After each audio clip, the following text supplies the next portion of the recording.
Good evening, everyone, and welcome along to the Commentary Hub here for this international friendly between the Netherlands and Denmark. I'm going to be presenting this one, so you'll hear from me again at half time. But your matchday commentator for this game this evening is a new voice on the channel as well, Josh Bailey. So we're going to hand over to Josh now because we've only got about a couple of minutes before the game gets underway, and he'll run you through that all-important team news for the Netherlands and Denmark. And where Christian Eriksen is going to be playing as well, whether he's going to be starting the game or whether he's amongst the substitutes for the Danes. Yes, hello everybody, as kickoff is fast approaching us here at the Johan Cruyff Arena. And the team news for the Netherlands then, when it's Vlekken in goal, a new face in that goalkeeper net. It's then a familiar back three of De Ligt, Van Dijk and Nathan Ake. Dumfries and Blind as the two wing-back positions with a midfielder, Koopmeiners and De Jong. It's then Berghuis as lines up behind the two strikers of Bergwijn and Memphis Depay. For Denmark, then, again, it's a very similar lineup. Schmeichel in goal. It's Anderson, Vestergaard, and Nelson as your back three. It's Bart and Mahaley as your two wing-backs. Højbjerg and Delaney as your familiar midfield two. It's then Lindstrom and Wind as on up as the two behind Poulsen, who leads the line for Denmark today.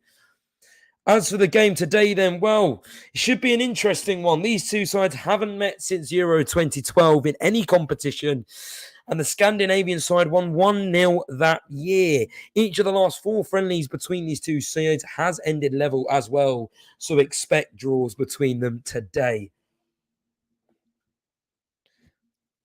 Netherlands then, well, as this is the first time these two sides would have been playing since the World Cup qualifiers. It was a Louis van Gaal side who secured a first place finish in that group after beating Norway 2-0 in November. Steven Bergwijn and Memphis Depay were the scorers that day, and they start today as well. For Denmark then, well, they were only 90 minutes away from a perfect World Cup qualifying campaign with 10 wins and 30 points. However, a defeat to Scotland in the final game denied Kasper Humlin's side of that. And in the end, they finished with 27 points. And the two sides will now line up then for around the pitch for a minute's silence or applause for obviously the crisis in Ukraine before the game. They lined up and showed their support for Ukraine.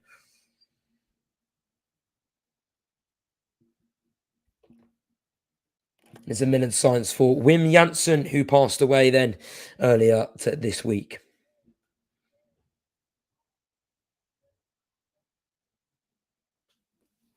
And the claps as they ring around the Johan Cruyff Arena.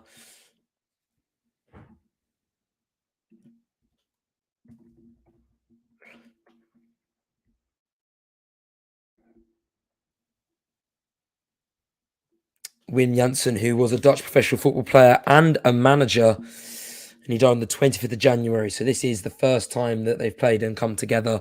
He also played for Celtic and Ajax between 1980 and 1982. Made 7 appearances for Netherlands in the World Cup in 1978 and 1974.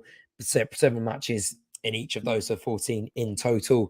And they come away from the semicircle then, Netherlands and Denmark, ready for this one, the international friendly between these two sides, both expected big things of them coming up in the World Cup, which, remember, is in October this year, not in its traditional summertime slot. Netherlands disappointedly knocked out in the Euro 2020 campaign then. And Denmark, who were the dark horses in that tournament, did really well to get to the Euro semi-final. And as was mentioned, as Mark mentioned, Christian Eriksen on the bench for the first time since his cardiac arrest in that tournament, and which obviously happened in Copenhagen in Denmark. And he's on the bench for the first time as Netherlands get the ball rolling then for this game. Should be a very interesting one then. Both these sides, Netherlands have their home record has been really good in World Cup qualifiers then. They've won 4 of their last 4. However, in friendlies, they haven't won at home since 2015. So that's a really contrasting statistic. Love it on the way in competitive matches. However, not so much in the friendly matches, as they're currently inside their own half, just playing around, feeling out the Denmark defense, seeing if they can find an opening. It was a great start. Fizz the ball into Memphis Depay, looking to get on the attack early. However, they shepherd back into their own half. But here we go. Memphis Depay gets a touch away from the Denmark defender just outside his own box. However, Denmark managed to get it off of him. And now they start to get on the ball themselves. Try and rest the period. They've played it on a long ball. And it's really well controlled, and they've played it forward here, but it's a bit too long for Yussuf Poulsen, and then it's collected by Flecken, who is starting. The Freiburg keeper, not really a familiar face that you would be used to. Normally Sillison, who would be normally starting in that net. However, it is him. He was first called up to the side a few years ago in the third keeper, but today he does start, and he'll be wanting to make the most of his opportunities after a few impressive campaigns for Freiburg, who obviously play in Bundesliga. And it's Van Dijk now driving the ball forward, looking for a pass, gets it into the feet of Dumfries, who's then going to try and get it out wide to Lit on the right-hand side, who then plays it back in to Cooper Myers, just outside their own half, just gone in. De Jong takes a turn, drives forward now. Memphis Depay look to make that run, can't get off to him. There could be an appeal for Depay to be offside, goes for the shot, and fizzed it over. It was curling away, always going over. I think he was aiming for Schmeichel's near post. He didn't have a lot of time to get the shot off. He was onside, in fact, so maybe he had a lot more time than he thought he would. He was just inside his own box on the right-hand side, had a shot, but it was always rising. Not a lot of accuracy. There was power, but once again, that accuracy he looked over to the offside flag. But it's a great little play by De Jong. Get the ball in his feet, always looking to drive forward. It was a quick turn, drove forward, got the pass to De Jong. However, De Jong didn't have the finishing touch to it. And Netherlands once again have the ball here. 2 minutes and 30 seconds gone in the Netherlands. Denmark seeming comfortable so far. And as you said, they were last time these sides met, they did end out winners then, and that was in Euro 2012. Pretty interesting that these sides haven't actually met since Euro 2012. That's coming up to 10 years now since these sides actually competed in any sort of game, let alone a competitive match. And now driving forward here, it's Bergwijn. He's got a little bit of space. He's played outside to Bergwijn, who's dropped deep. And now on the left with Blind. He's going to look to get his cross in, but he's gone for the easy option for Bergwijn, who gave him the option. And now they've passed it to De Jong, still on the left-hand side, and give it that opportunity. And now it's Cooper Myers, but again, he didn't have the pass on Van Dijk. It's going to go from the shot from far out. Must have been about, 35 yards out, the centre-back going for the shot, but it was Schmeichel. Didn't really trouble him, straight into the arms of the Danish keeper, of the Leicester keeper, in fact, the long servant of Leicester, Premier League winner, FA Cup winner. And now Denmark could have the opportunity for an attack. It's Højbjerg looking to drive forward. However, there wasn't much going on forward, so he's played it out wide it was Mahili who played it out wide, and now Denmark on their own half, just trying to collect the game down, just trying to get their foot on the ball. Haven't had much of it in the opening 3 minutes, and now driving forward is a Denmark centre-back, Vestergaard, I think it is, but he's dispossessed of it. And now Netherlands has their opportunity to maybe an attack, but it's given away by Memphis Depay. And Netherlands have the ball back now. It's been brought down. There was Poulsen who's been brought down, and Denmark get the free kick. Louis van Gaal, the Netherlands manager, they had an okay World Cup qualifying campaign, very up and down, but they did manage to get through in first place. And as I said, getting through with a win against Norway in November. But they're going to be looking to add more consistency to their side. You never really know what Netherlands team you're going to get. And after that disappointing Euro exit against Czech Republic, they're looking to right their wrongs and build up a little bit of form before the World Cup comes in November this year in Qatar, obviously, due to the heat.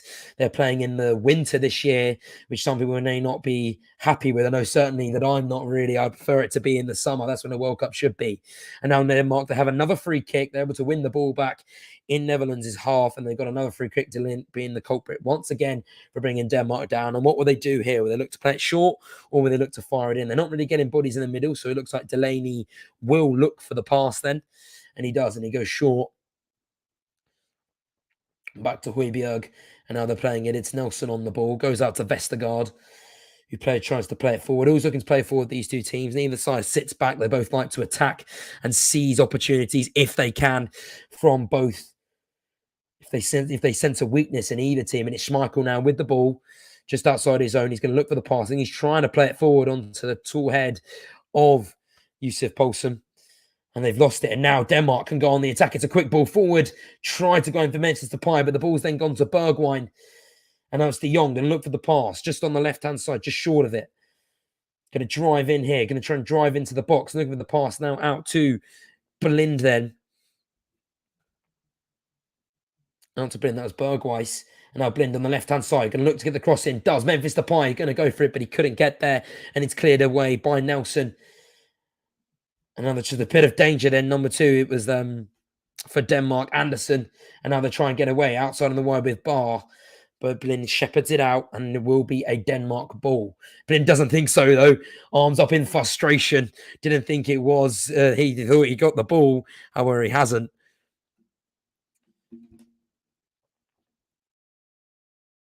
Now it's a Denmark throw in then, just inside their own half.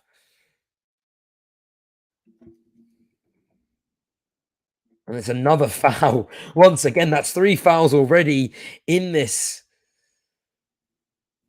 game. Then it's Yusuf Poulsen once again who goes down. Denmark will once. The only time they're getting the ball really is when they get a foul. Tactically, Netherlands they're quick to go to the ground, Denmark. And once again, they've been shoved to forward. But the referee thinks nothing on it. And there's an opportunity here for Denmark. They're breaking on the right with Bergwijn. It's going to be Bergwijn to get the cross in. The ball was a bit too heavy, though, on the right-hand side. He had to stretch through it. And there was no pass. He tried to get it for Dumfries. However, the Denmark were able to clear. And it's going to be a throw-in just shy of the corner flag.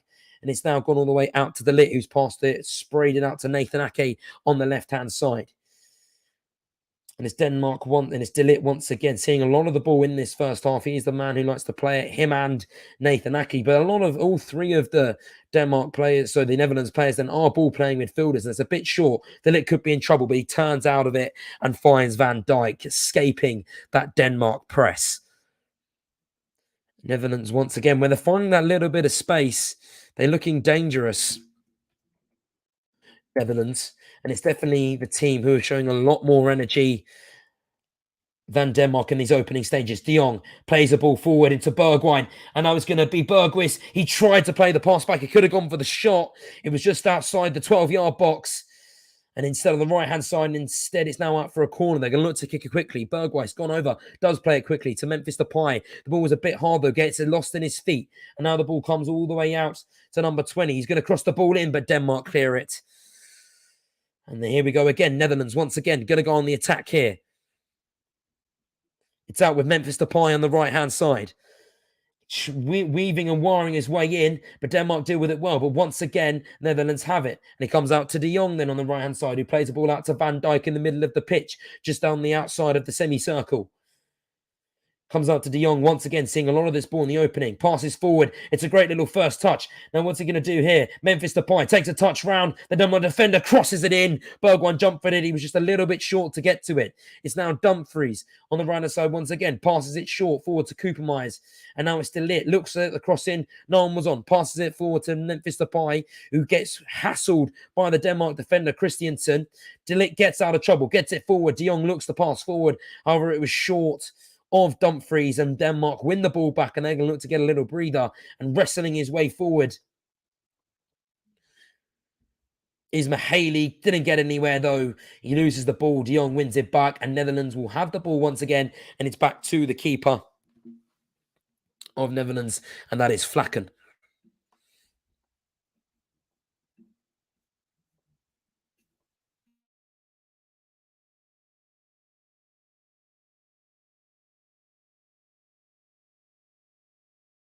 He's pushed to the floor. Referee thinks nothing of it. However, Netherlands win it back, but it's cleared by Nelson. Gets there first for Bergwijn. It's touched down by Delaney, or at least he tries to. There's an appeal 4 on a high foot for Netherlands, and they win it.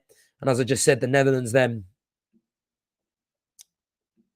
referee, the Belgian referee giving it, Lawrence Weiser. The assistant referee is Ryan Vanzery. Theobald Nijssen, difficult one to pronounce, and then Nicolas Laforge, all Belgium nationals then. Now we're in the Netherlands half, just playing it around the back. Denmark pressing. They're choosing when to press. It's a very tactical press from Netherlands. They're not just pressing whenever they please. They're choosing when to press. And as for the head-to-head in this fixture then, well, it's 9 wins to Netherlands. They have the more wins in this fixture with 9 draws and 7 wins. So they're not shy of the total. It's traditionally a close fixture. It's 48 goals for Netherlands and 37 goals for Denmark. So as you can see, a lot of goals in this fixture. But these teams haven't really met a lot throughout history. And Denmark, they've got a bit of the ball now. The first time they've really had the ball, it's Højbjerg and look for a pass, gets it forward. Then it's a nice little flick on. But now Netherlands once again get on the break. It's passed forward by Steven Bergwijn. However, it's gone back to Denmark, but it's another loose pass, a lazy pass for Denmark then. And Netherlands are once in control of the ball, seeing a lot of this ball in this first half. And Denmark, they seem pretty comfortable. They haven't really created anything in this opening 11 minutes then, Netherlands. You think more of this ball, the more they can have to try and break their way through this Denmark defence, the more it may cave. And now a great little ball in to Bergwijn. Bergwijn turns in, goes for the shot, and it's a really good save by Kasper Schmeichel. It was Bergwijn who picked the ball up just outside the edge of the box. He feeded a short pass to Bergwijn, who looked like he was going left, turned his body right, and then just outside the box, dead center of the ball, just outside the box where the penalty box opposite to the penalty spot. He gets his shot in. He went for curl. Didn't have much curl, didn't have much power, and it was comfortable save for Kasper Schmeichel in the center of his goal. Now it's a great little play for Blind. Ooh, Blind who fed it in to Memphis Depay on the left-hand side. There was no real players around Memphis Depay when he fed the ball. I think he was a little bit surprised. Don't think he was expecting it. He went for the shot instead. It was a really tight angle again on the left-hand side. Should have probably gone for the cross, but he couldn't catch Kasper Schmeichel out guard, who was wise to what Memphis Depay was doing and matched it in his comfortable save. But a scary few minutes for Denmark there. And now they're going to look to calm the game down and see what they can do. But it's Denmark actually who had the best record, the joint best record in World Cup qualifiers. 33 goals conceded. That was joint with England. So they can see out games, and they're really, really good defensive record. But they are missing Andreas Christian and Simon Kjaer today, who are available for injury, which is why we see Nelson. No, which is why we see Nelson and Anderson in the defence. Anderson did start a few games in the World Cup. And here we go, Denmark getting a first bite of the cherry then. It's out to Mahaley, who tries to play a through ball to Yussuf Poulsen down the left-hand side, who tried to make a run in behind De Ligt.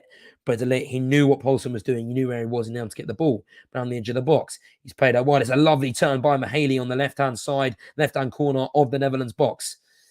Yussuf Poulsen plays it out wide to Delaney.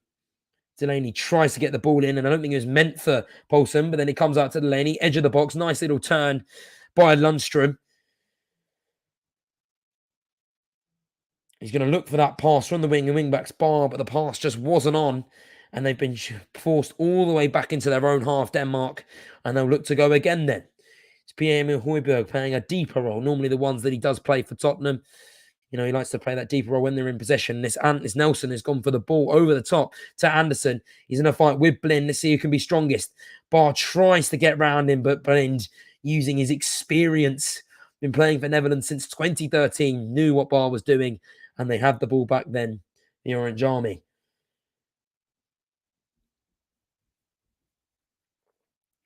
Flecken then plays it out wide to Ake on the right-hand side, who hasn't seen a lot of football this year. He's only played 2 full minutes of the 90, and that were in the Premier League this season. And if you count the FA Cup, he's played 2 more against in their FA Cup match against Southampton. He didn't play a lot. I think he only played about 7 minutes in that match. So he's really struggling to find the time to play in that Manchester City squad. Just can't get his way in, can't get ahead of Laporte or Diaz. Will be interesting to see if he does force a move away from Manchester City, or whether he likes the money he's getting, whether he likes playing now and then. But you got to think, for the sake of his career, he might need to find a move somewhere else. But it's not seeing him stop getting into the Netherlands side. He's still a regular in this team now and then. Obviously, they are missing De Vries, who would normally play for Netherlands ahead of Ake.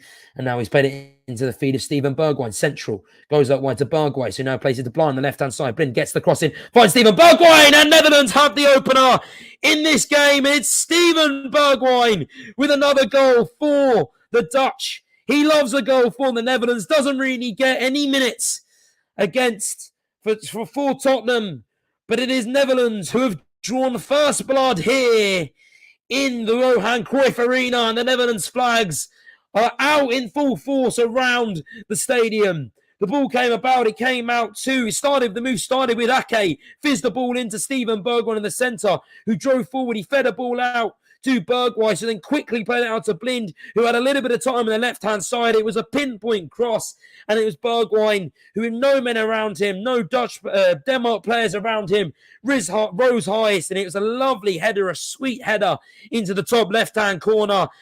Kasper Schmeichel had no chance, and it's number 7, Steven Bergwijn, with a follow-up goal. He got a goal in the last time Netherlands played against Norway, which secured their qualification, their World Cup qualification, and he's back on the score sheet once again. He loves a goal for Netherlands, and that could do his confidence a world of good as he struggles to get minutes for Tottenham Hotspur. And it's Netherlands 60 minutes in who lead first here, breaching the Denmark defence, the Denmark fortress that is normally so solid, so sound. But that's a lovely little goal, a well-worked goal for Netherlands. And it'll be Louis van Gaal will be very, very pleased with that. And that's a good time to score the goal. Just shy, 16 minutes into this game. And really, you can't really expect Denmark to do much better. That was just a really well-worked goal for the Netherlands, who are now Denmark, who are trying to get an equaliser. It was a ball played forward by Vestergaard to Poulsen. It looks like what they're trying to do, trying to get it towards Poulsen, see if he can chest it down, and then runners around him. However, again, De Ligt, who's been wise, who's been equal to everything Poulsen has tried to do in this first 20 minutes.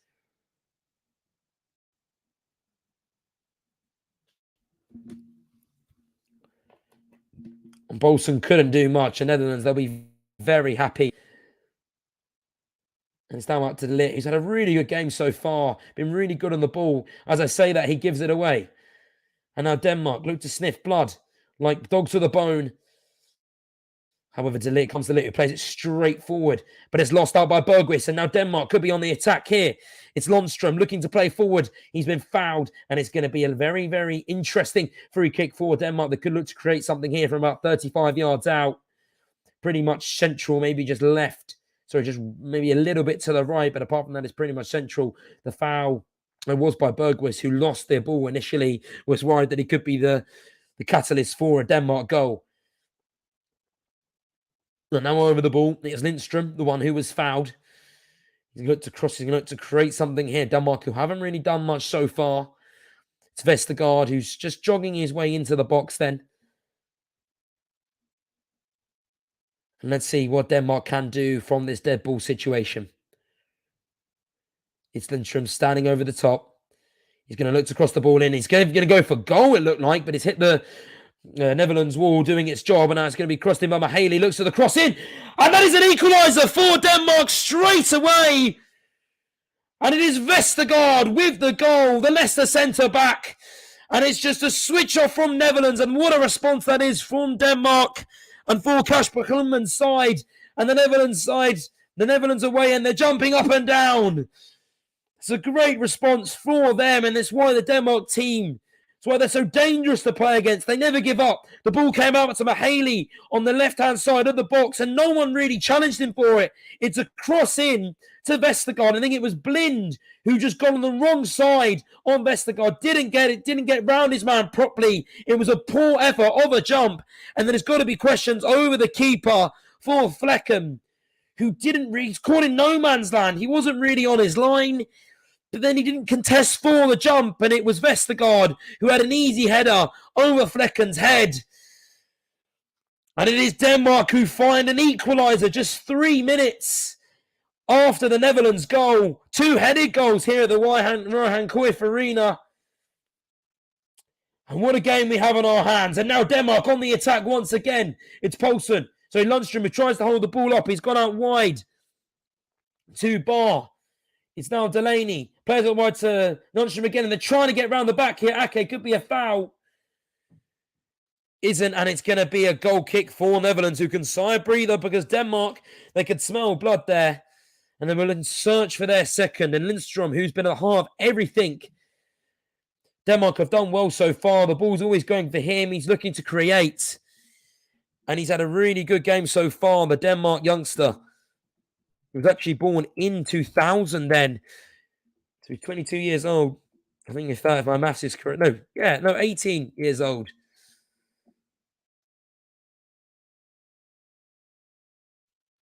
In the striker, there's no foul then. And now it's a ball into Bergwijn from Dumfries. And now it's a 2-on-2. Bergwijn is the right idea to play it into Memphis Depay. However, there wasn't the right accuracy on the cross. And it tamely is collected by Kasper Schmeichel. But you can see what he was doing there. He was out on the right-hand side.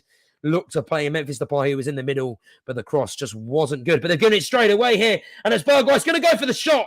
But it's a great save by Kasper Schmeichel. It was Denmark that gave it away. Bergwijn, I think, was really quick to get it into the feet of Bergwijs, who then maybe could have taken an extra touch, or maybe even played it in Memphis Depay. Went for the shot, was aiming for the right-hand corner, didn't get enough power, and then Kasper Schmeichel stuck a leg out, and it was a really good save. But things are heating up here in the Netherlands. Now Denmark, they go on to the attack, and it's a ball into Denmark. I think it was once again Lundstrom, the target. Lindstrom, sorry.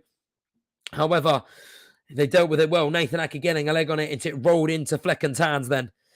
It's a really good save. And now we could have an injury as Netherlands kick the ball out. Trying to see who that is. Is that Delaney the injuries too? Yeah, it is. He just fell down off the ball then. Didn't really see him with the ball. Shake of the head. That won't be what Borussia Dortmund fans want to see then. Seems like he's holding the back of his hamstring, maybe his left hamstring. Looking back on this second goal then, it wasn't playing by It was a loose ball for Denmark. I don't know who played it. I think it might have been Delaney who played the loose ball, went straight into Bergwijn, who took one or two touches and then was ushered by Nelson, taking the shot quickly just inside his own box. But again, he wasn't set properly. He lacked the power and the accuracy, really, and it only took Schmeichel to stick out a leg to stop the shot from going in. So then he does not look happy then. Shaking his head, looking to the bench. He's got an ice pack on the back of his hamstring.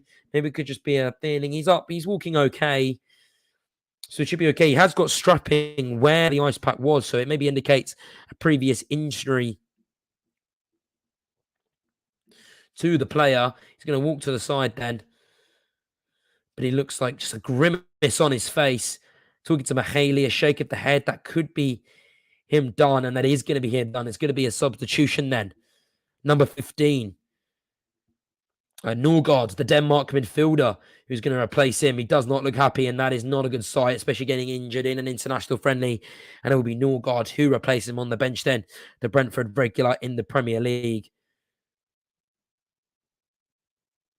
And just a little bit more about Lindstrom then, the youngster.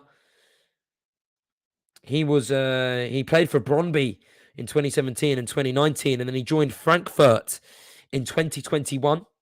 From Brøndby in the summer for 6.3 million. And as for his days at Frankfurt, when he's had 25 appearances, so he's been a regular in the league, and his call-up is deserved.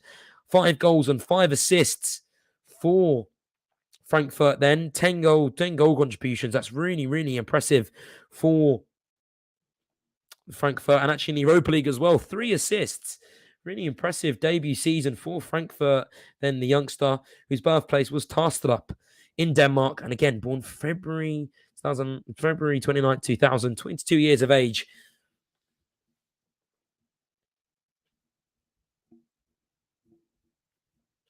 Now it's after the break then. And there's going to be a foul here. Referee rushing over. I think maybe a clash of heads. Dumfries, he is holding his face. The referee blew the whistle for a foul. Wasn't a clash of heads. It was Dumfries. Nasty land there. He contested for the ball, jumped, and then he landed on his arm. That could be a nasty injury for his arm. He landed on it awkwardly. The Netherlands medical team are up. I think he looks a bit dazed, raises the eyebrows, Dumfries, but he seems okay. He looks like he's okay to carry on. The Inter Milan sensation. He's had a really, really good season for Inter Milan. Has actually been linked with Bayern Munich this summer in Italian paper. Linked in with Bayern Munich this week. Been really, really impressive and could become a key, has become a key feature for Inter Milan this season. And they will want to keep hold of them after losing Hakimi in the summer. So they won't want to lose another right back.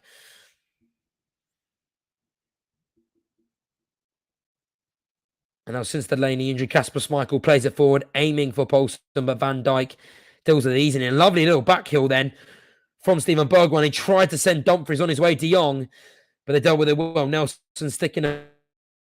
And then that's a lovely. And now they're going to be on the attack here, Denmark. It's gone outside to number 19, to Wind then, who's playing sort of a false 9 position. But Denmark, they're alive to every single ball. Poulsen tries to take it past Dumfries. And now the ball is out to Mahaley, and it's gone out for a throw-in. Netherlands having to do the dirty work, having to get stuck in then. The two midfielders then of Cooper Myers and De Jong.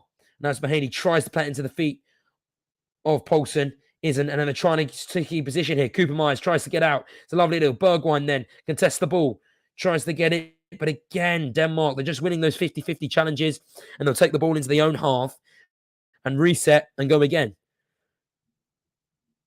Ball is currently with Højbjerg. He's played a lot of that deep line midfield. He's going to play a lofted ball into the Lindstrom.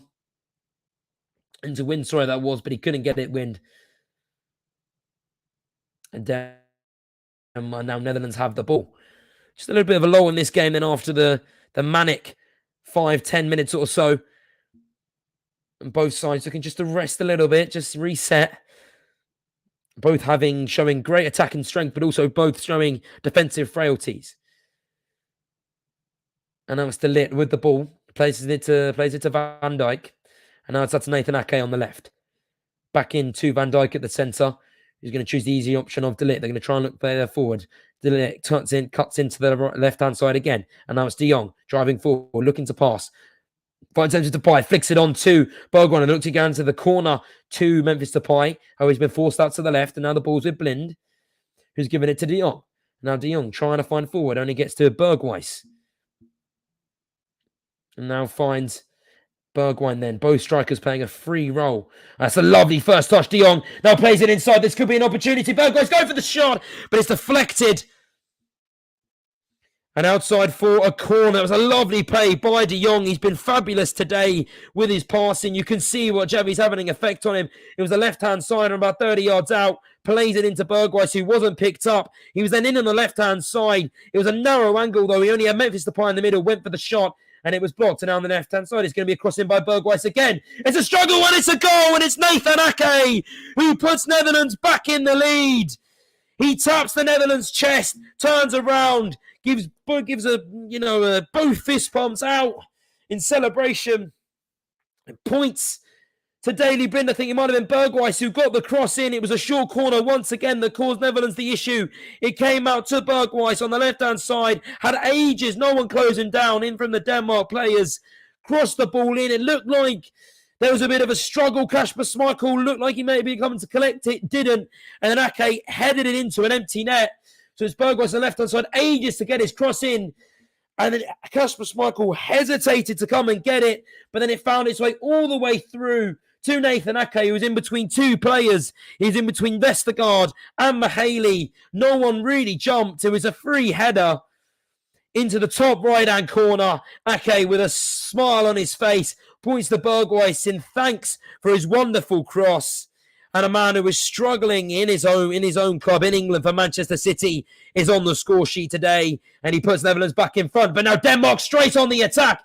It's now Jufus Poulsen who got the break of the ball. He's going to cross it in, but he isn't. It's a poor cross in the end. Can't find Pierre-Emile Højbjerg, who he's aiming for, and the ball kindly comes in to the Netherlands goalkeeper Vlekken. Now it's Bar who is bleeding behind the ear then. I don't know how that happened, but he's carrying on. No need to see. And that just shows how this friendly isn't even playing like a friendly at all. There's a real high intensity to this match.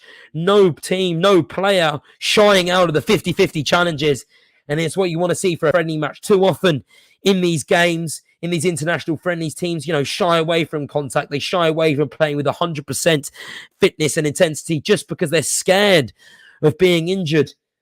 But not these sides, these two teams playing with the intensity you love to see. And now Netherlands in their own area looking to play out. Denmark with the press, looking to win the ball back. It's now come to Memphis Depay, who has dropped as deep as the right-hand corner of his own box then. And Poulsen pressing that, and he's won well there as it's a loose pass who's been closed down by Poulsen. And now Denmark will win the ball back. It's Mahaney with a throw to Højbjerg. No real passes on, and he goes backwards to Vestergaard. And now he's going to play it to Nelson, who's in the middle of the back four. Goes out wide to the right-hand side to Anderson. Going to look to play it forward. Does. And now it's Wind who's going to try and win it, but it's Flekken who meets it and headers it out. But Denmark once again press. But Netherlands look to have broken that press. And now it's Bergwijs. Drops deep. The love line's a lovely ball out to Blind. Flicks it onto the right-hand side. Blind assessing what passes are on. Instead, he goes into Bergwijs. He's going to look to play a lofted ball into Memphis Depay. He gets there. No one really in the box so far. Finds Bergwijn. He goes behind on the left-hand side of the Netherlands area. Goes for the shot then. In their own area, I think it was Blind who ended up in his own place. Goes for the shot, doesn't find it. Poulsen then a flick round the corner as Denmark looks to go on the attack to Lindstrom. But AK is going to be equal to it. He's going to get there first. But Denmark will have the ball as he cleared it out. Some real good performances from both sides so far, especially on the Netherlands end. Bergwijs is playing really, really well for Denmark. And in the end, now it's Bar who is going to get treatment. It looked like he was okay to carry on. Bit of blood dripping on behind his ear. I think it's by the right ear. And the referee says, no, we're not playing on. I'm going to show us contact here. It was with Ake. The contact was, it was a head when he was challenging for it, trying to win the ball. And I think Ake headed it and caught Bar's ear, and then which led him to bleed. But Bar seems all right. He seems like he wants to challenge on. However, the players, they're not going to let him. And Bar then a right back for Slavia Prague. It's only his second appearance for the Netherlands. His first actually came against Sweden in a friendly in 2020, so he hasn't appeared for the Netherlands since 2020. He had a run of games in that period. Appeared on the bench in two of them, and then finally got his debut against Sweden. However, hasn't appeared in the Netherlands squad since that. The Denmark squad since that period. However, he's back and he's bloodied in his appearance. And now Netherlands with the ball, pass up wide to Dumfries, who's going to look to get in a ball into Steven Bergwijn. No pass on, then turns back inside. It's going to be a ball in by Cooper Myers, out wide to Blind. To the left-hand side, it's now Memphis Depay with a cheeky little flick to De Jong, who then looks to play it first time back in to Memphis Depay. However, the ball is cleared. And it's Nathan Ake who's going to pick up the pieces. Fakes going one way, turns around and goes to Nathan De Jong. Sorry, Frankie De Jong, not Nathan De Jong. Don't know where I've got Nathan De Jong from. It's now De Ligt with the ball. Deep into the Netherlands half here, the centre-backs. Nathan Ake goes up wide to Blind. All good things have come from the left-hand side. Denmark really struggling to do it. They're going to struggle even more with Denmark with only 10 men on the pitch so far. Bar receiving treatment off the sidelines. And now it's sprayed out wide to Dumfries. He's going to look to get the cross in. De Ligt's there if he needs him. He uses him. De Ligt maybe gets the cross in. No. Passes it to De Jong. Cooper Myers goes away for Depay, who doesn't win the header. He's matched by Anderson. And again, Netherlands, here they go on the left-hand side. Depay looks to get the cross in. Doesn't. Goes up wide to De Ligt. Just on the corner of the left-hand side. On the right-hand side, sorry. Cooper Myers looked to luff the ball in. Doesn't. Chooses the easy option of Frankie De Jong, who goes back inside to Memphis Depay, who's deep, like he likes to play for Barcelona. He's playing to Bergwijn. Looks for a quick one to Bergwijn. However, Denmark, they were wise to it. They didn't let the flick on happen, and now they have the ball. They look to play forward. There's a lovely forward ball from Pierre-Emile Højbjerg to Lindstrom. Another foul is going to be awarded inside Denmark's own half to Denmark. Lost the ball, and now Bar is going to run back onto the pitch. Bandages wrapped around his head. This isn't a friendly. Both teams really going for this game.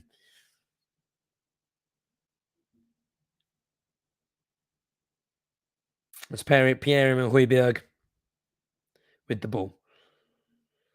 Players it out wide, just in their own half now. Denmark, they need to see something. They haven't really created much despite their goal. And the ball's now with Nelson. And they're always going to play forward, though. And it's Vestergaard back to Nelson. Has been forced into their own half and all the way back to Kasper Schmeichel, who maybe goes to launch forward. Going to look for a short pass, but he's going to be forced forward then to Poulsen, who's dropped really deep, but he's lost the ball. Frankie De Jong then plays it out against Depay on the right side. It's Bergwijs then just centre. Lovely little back. Memphis Depay 1-2. But that's great defending. And is it going to be a penalty? It could be a penalty awarded here. And I think it is. Kasper Schmeichel is adamant it's not. I thought he got the ball, but he was a late foot by Vestergaard, who's been awarded the challenge. And Netherlands have a penalty, 35 minutes gone, and an opportunity to double their lead. It was wonderful play. Memphis Depay, the front three linking up. We're going to see an opportunity here. Was it a ball? Vestergaard lunged in, got nowhere near the ball, and that is definite a penalty. It was smart from Berghuis, just prodded the ball away, looking for a penalty. You could see what Vestergaard was trying to do, but it was lovely play. Memphis Depay on the left-hand side played a quick one in to Berghuis, then who then went to Bergwijn. It was a 1-2 round the corner. The goal opened up for him. You thought it was a great last-ditch challenge from Vestergaard. However, they caught Berghuis. And now it's going to be Memphis Depay, an opportunity from the penalty spot to put Netherlands 3-1 up here.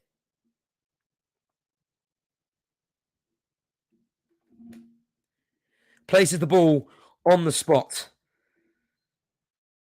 Checks his spot, checks the boots, the typical penalty routine. Kasper Schmeichel getting the debriefing from the referee then.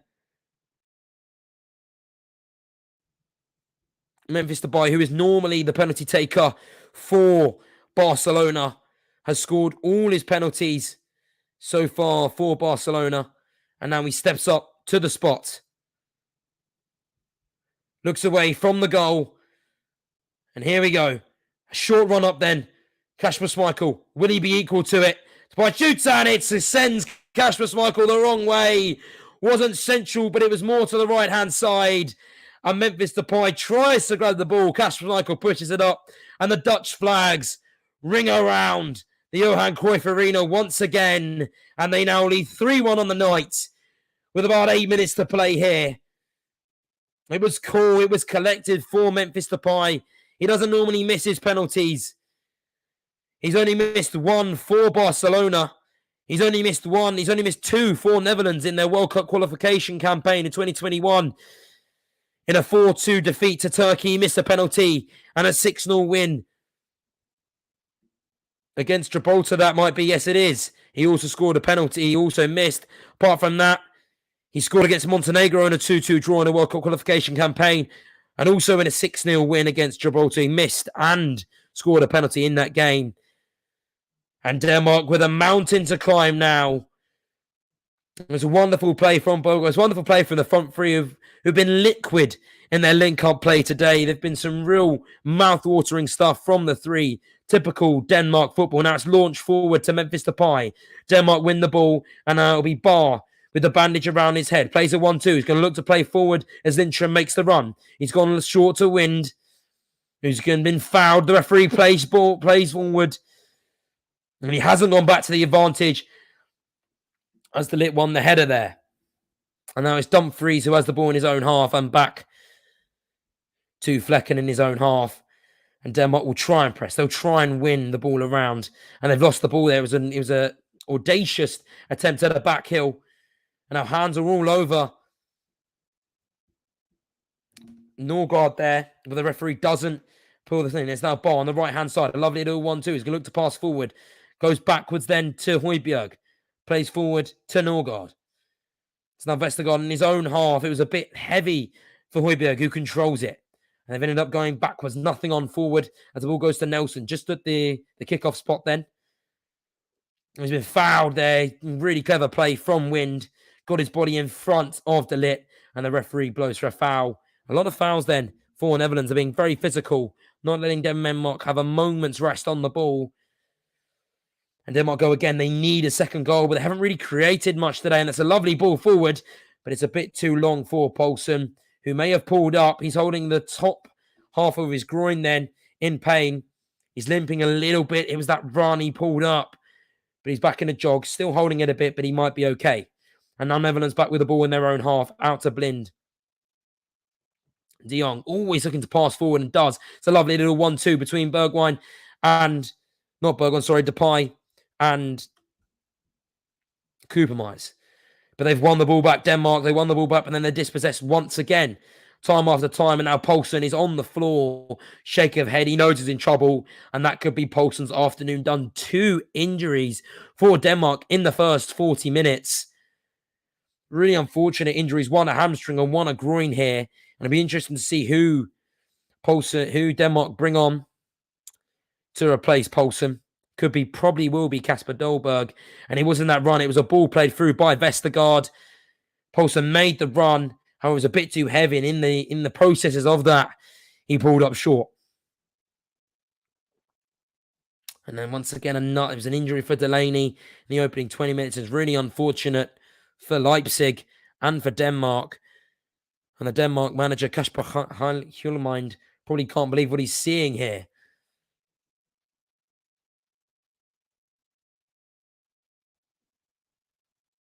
This Poulsen then. Maybe he might carry on. Or will he come off then?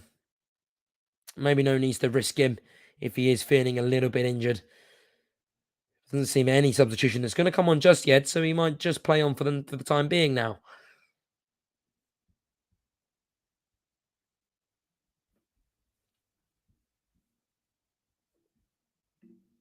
And it looks like he will be okay, Poulsen, for the time being. Looks like he will carry on. I know he's not. And it is going to be a substitution then for Denmark now. And who's it going to be? Let's just see who we're trying to work out who it will. But for the time being, we will play on then. And it's Ake, central, just coming into his own half by the semicircle. Plays it into Bergwijn, who's going to look to play forward. Always looking to play forward here, Netherlands. Bergwijn sprays it out wide to Daley Blind on the left-hand side. Comes back into Frankie de Jong infield. Frankie de Jong, no pass there, turns back, plays into Memphis Depay, who's going to look for the pass onto Blind, who makes an overlap. Blind nowhere to go. Bar equal to it. Depay tried to play it in to de Jong, but couldn't. It was a little bit short, and there was a wrestle for it, a battle for it between the Netherlands and Denmark players. Denmark come out winners, though, and now they'll try to break. Højbjerg plays it out wide to Vestergaard, but there's nothing on, and Vestergaard will then turn back and give it back to the Tottenham player.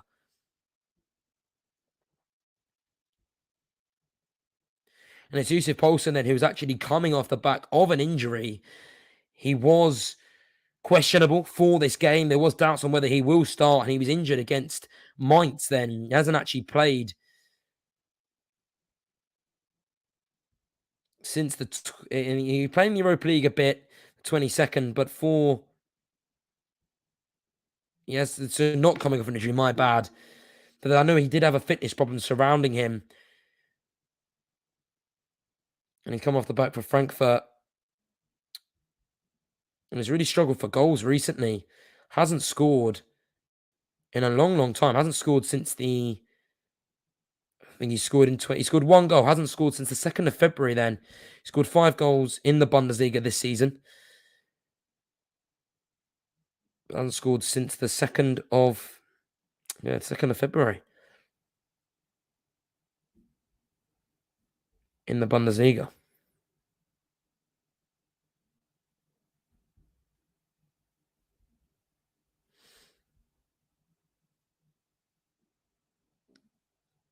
And the Netherlands, they'll try and see this game out until the half time. Just playing it around in their own half. It's the Lit then with the right-hand side, playing forward to Dumfries. Steven Bergwijn, but it's a heavy touch. And now Poulsen, who came on, will come off. And it's going to be for number 11 then. For Denmark, and that is Skov Olsen, the youngster.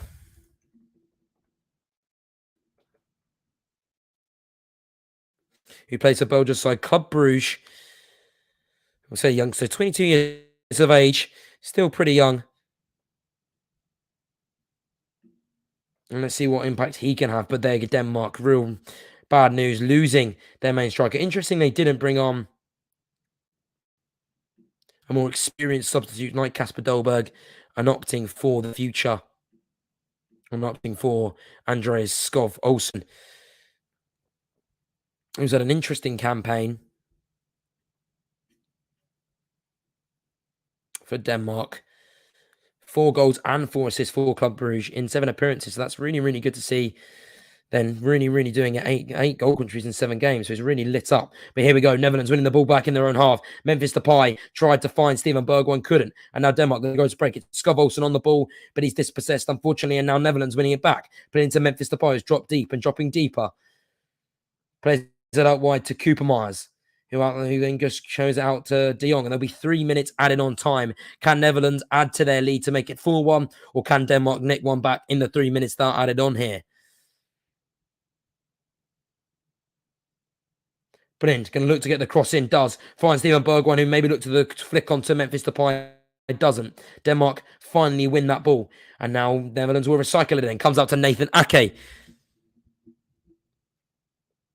He finds then Frenkie de Jong, who again looking to fight forward. That Xavi, that Barcelona mentality being installed into him by the day. And now they've all been ushered into their own half then. Denmark pressing them. And it's then the Netherlands goalkeeper with the ball. Flekken. He's going to look to play it short. He will play it short to Nathan Ake, but then it's immediately pressed by Olsen. And then he lifts it over Olsen and back to Ake. Wonderful play there. Cool and calm on the ball, Flekken. And Ake lifts one forward. Not enough on it, though, and Denmark win it back. But they've nicked it, and they're going to be on the break here. Can they do? Memphis Depay with the field at his own. He looks like the Netherlands, Denmark have got back well there, and the field has been shut down, and he's had to retreat backwards then and pass the ball to Frenkie de Jong. Mr. Depay loves to drop deep, and that Barcelona connection between him this time and Frenkie de Jong. We see it so often for the Spanish side, for Xavi's team, Barcelona. But it just seems like Netherlands are happy with the lead they've got so far. You can play it out, and it's Van Dijk who plays, raises it out wide to the lip. There's a short one to Dumfries on the right-hand side, and he lost control of the ball, and it's going to be a Denmark throw-in.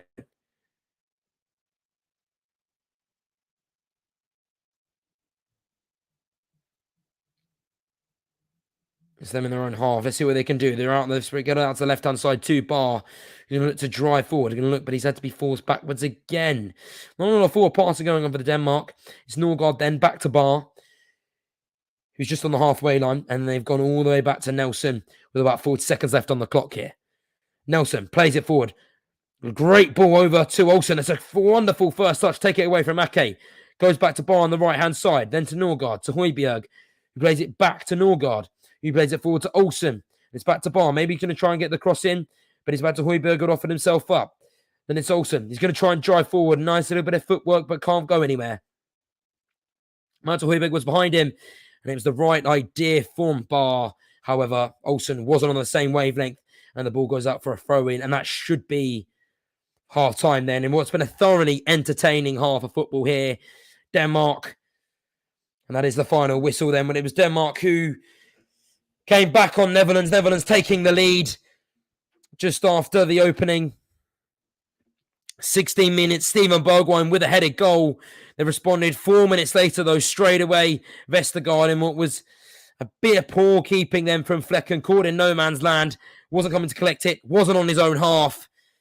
And Vestergaard equaled the scoreline. It was then Ake who got with another headed goal, retook the lead on 29 minutes, 9 minutes later after the equaliser, and then Depay from the penalty spot doubled their lead to make it 3-1 after Berghuis was taken down from a clumsy challenge from Vestergaard. The score then at the Johan Cruyff Arena is Netherlands 3, Denmark 1. Thank you very much there, Josh, for a brilliant first half coverage as the Netherlands are rolling back the years there to the years of total football with a dominant first half performance thanks to goals from Bergwijn, Ake, and, of course, Depay as well. Vestergaard grabbing a goal for the Danes to put them level for 9 minutes as well. But obviously, from then, Netherlands were able to go on and grab themselves a couple more goals and grab themselves, a foothold in this game for the remaining part of that first half. Just going to run you through a few scores as well from today. International friendlies. It was Republic of Ireland 2, Belgium 2. So a good result there for the Republic of Ireland with Bean and Brown on the score sheet there, with Batshuayi and Vanaken on the score sheet for the Belgian side, I should say. England, of course, were victors over Switzerland as well, having to do it from behind with Mbolo scoring the goal for Switzerland, and then Shaw with an absolute thunderbolt of an effort and a Harry Kane penalty. England's 100th successful penalty, as well, scored by the captain there. Currently, it's Spain 2, Albania 1. Torres Garcia and Olmo Carvalho just grabbing a last-minute goal there by the looks of things, as Usani looked like he'd got a draw there for Albania, but wasn't to be. At half-time, it's Germany 2, Israel 0, with Kai Havertz and Timo Werner, the two Chelsea men, on the score sheet in that one. Also, a couple of other sort of scores from international games today. It was Croatia 1, Slovenia 1, and Finland 1, Iceland 1. Also, India 0, Belarus 3, and Qatar 2, Bulgaria 1 as well. So that's how the international friendlies have panned out. And of course, that Spain game against Albania has now just come through as a full-time score as well. Also, we had some Football League games over here in England as well. Accrington Stanley were beaten at home 2-1 against Gillingham. As were AFC Wimbledon, they were beaten at home by Cambridge United. Doncaster were beaten at home as well by Charlton. Those two both a goal to nil, I should say, win for the away side. Ipswich won 1-0 at home to Plymouth Argyle. So good victory there for Ipswich. Of course, Plymouth Argyle were going strong as well. They still are going strong, fourth in the division, and Ipswich sitting just outside the playoffs in ninth at the moment. Sheffield Wednesday were 4-1 victors over Cheltenham Town, so a great victory for them, and a couple of goals as well for Luango, Gregory, Hunt, and Byers, who are all on the score sheet in that one. As Sheffield Wednesday move up into the playoffs at this time of asking. And then, of course, Shrewsbury beat Lincoln City as well in the other game by 1-0. As for the League Two results, I'm just going to jump down to that division. It was Bradford 0, Newport 0. Also, there was games that took place. Carlisle and Bristol Rovers was a 1-0 victory in favour of Carlisle. Colchester won 1-0 against Tranmere. Crawley won 1-0 against Rochdale.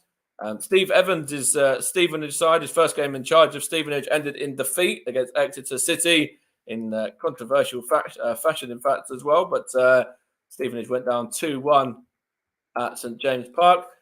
Leyton Orient were 2-0 winners over Barrow. So Barrow, of course, themselves are still in the relegation fight as well. Northampton Town, 2-0 winners over Hartlepool.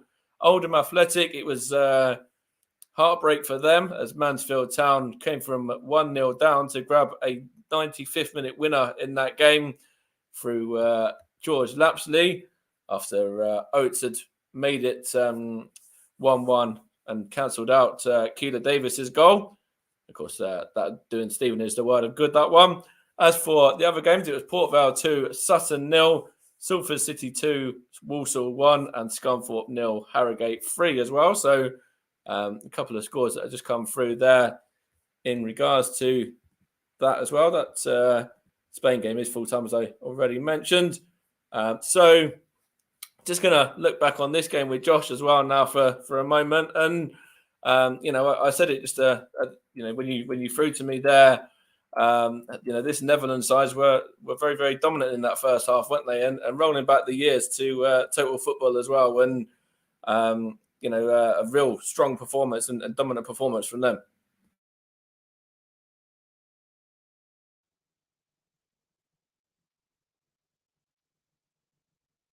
I think Josh is still away at the moment, so we'll try and get him back in a minute on that question. But if you just let me know when you're back there, I'm just going to quickly run you through some scores from the National League. In fact, while I wait for Josh's return, it was Aldershot were beaten 1-0 at home to Auchenham. Sorry, away to Auchenham, I should say. Eastleigh 0, Stockport 2, Grimsby 2, Dagenham 1, Kingsland 2, Halifax Town 0, Maidenhead 1, Barnet 2, Notts County 1, Chesterfield 1, Torquay 3, Weymouth 0, Wellstone 1, Bromley 1, Woking 2, Solihull Moors 3, Yeovil 2, Southend 0, and of course, game of the day in any division, really, by the looks of things, Wrexham 6, Dover 5. Yes, you did hear that one correctly. It was Wrexham 6, Dover 5, and it was a 97th minute winner to make it 6-5 because of Dan Jarvish, I should say, there, scoring that one for Wrexham.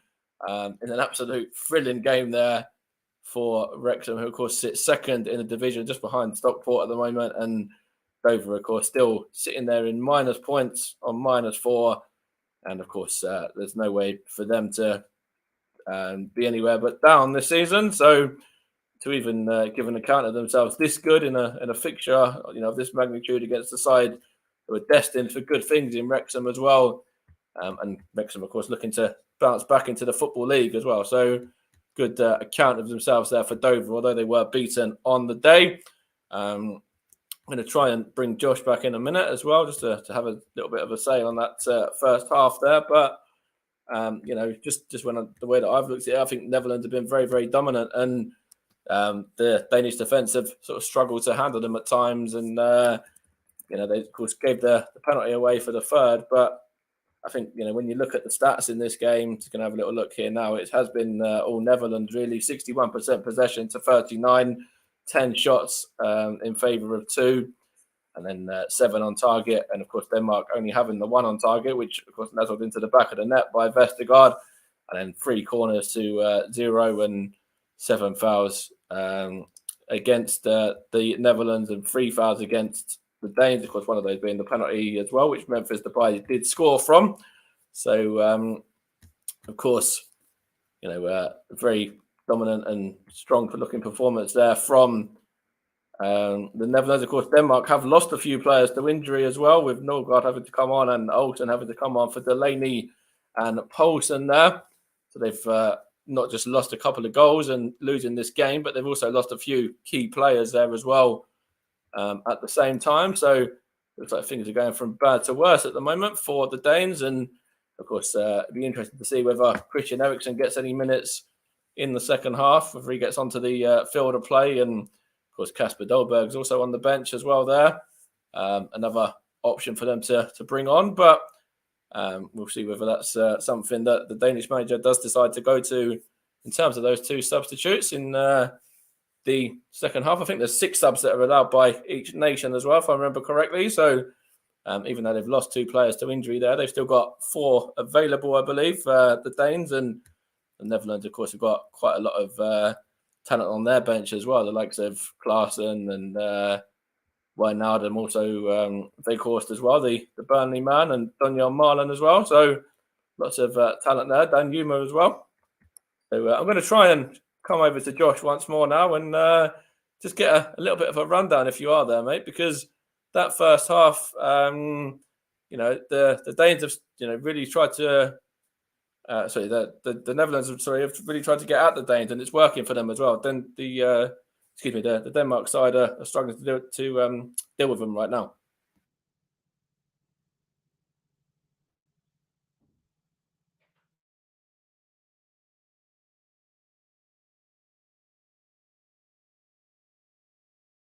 Looks like Josh is still away at the moment.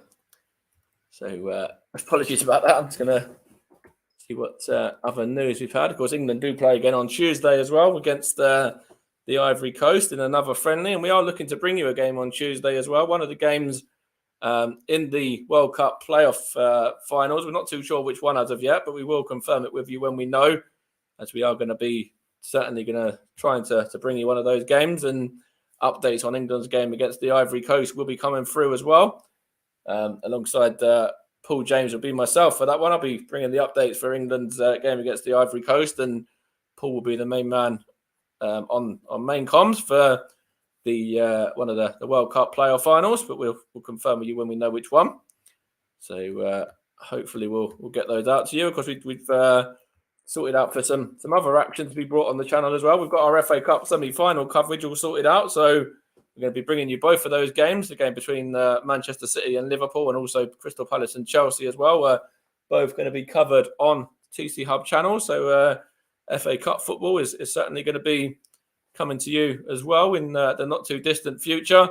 We're also sorting out some Champions League games as well and everything like that. A few Premier League games for when that returns as well. The next one of those being the game between Crystal Palace and Arsenal, I believe, which I'm going to be bringing myself. So look forward to that one. And if that one's anything like the game that I brought earlier in the season, the 2-2 draw, then that one's got a lot riding on that one. Of course, with Arsenal trying to get into the Champions League, and Patrick Vieira obviously will certainly want to get one over his former employers as well. Of course, Arsenal captain for many years, going on and lifting many titles and FA Cups, etc.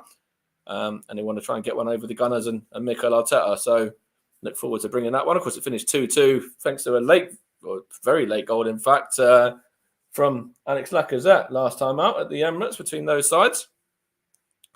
So, of course, look forward to bringing that one.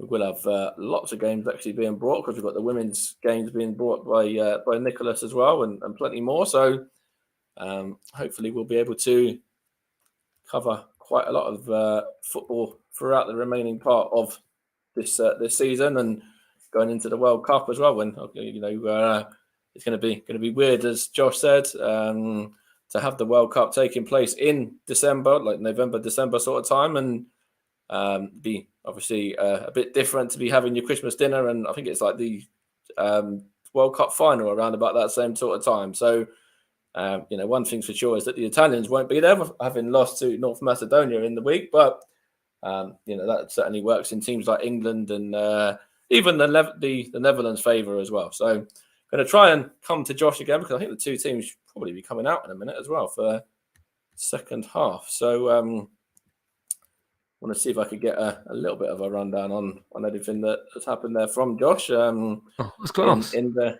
halftime interval. Hello, everyone, and welcome back to the second half for Netherlands and Denmark.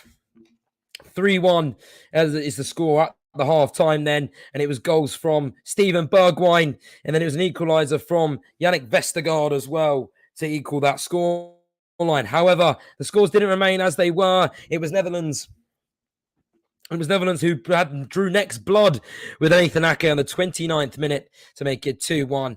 And it was Memphis Depay from a penalty after Bergwijn was brought down in the box. And that meant that we were 3-1 up at half-time.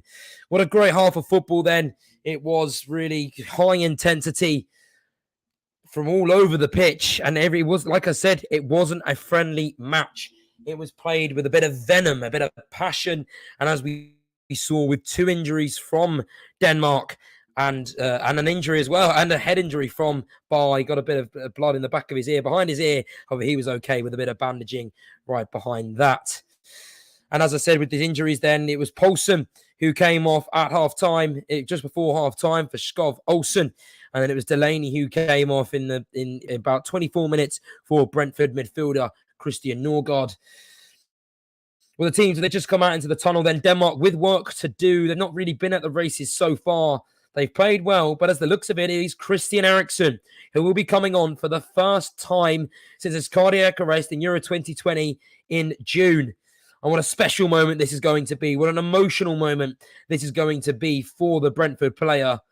Stepping on to the pitch, stepping on in Denmark colours, represented his country at a time where he maybe thought he would never represent his country once again.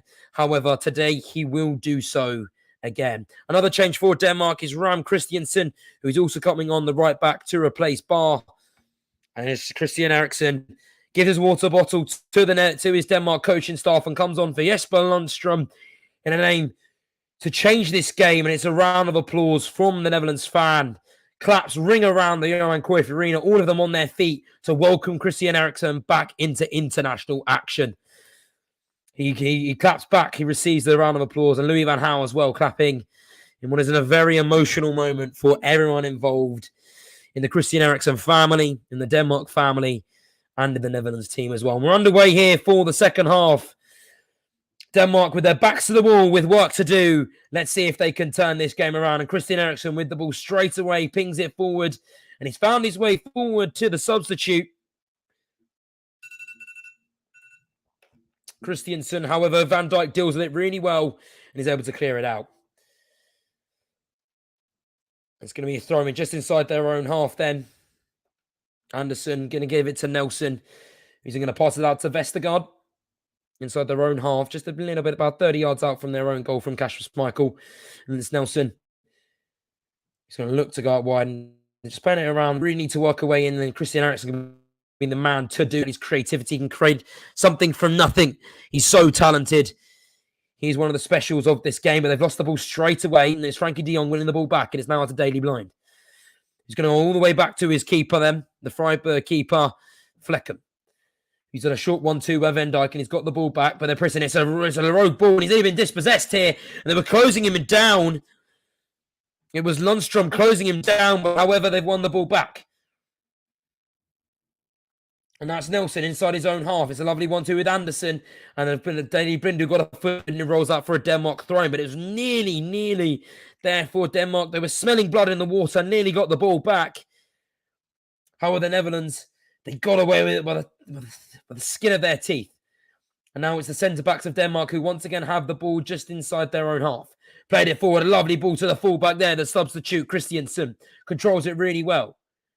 He's going to look to get the cross in.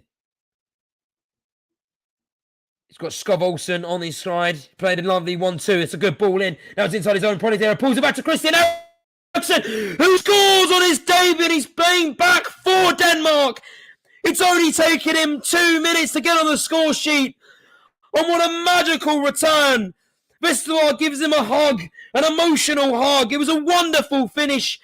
And he celebrates his teammates, Denmark fans, in jubilation. And what a magical moment that is. This is why we love football. It was wonderful play between the fullback of Christiansen and the substitution, Skov Olsen. He breaks away into the box. Danny Blind was slow to it.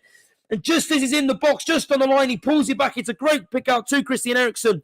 He pulls it back on the floor. And there he was from about 12 yards out. And he picks out the top left-hand corner beautifully. Couldn't get more top bins than that. And Christian Eriksen, on his return to the Danish team, scores. That is an absolutely beautiful moment. And as I said, this is why we love football, because it produces moments such as that. And Denmark are now right back into this game. And they have the whole of the half to find an equaliser. And it was the 3 substitutes linking up for Denmark. Talking about making an appearance, eh?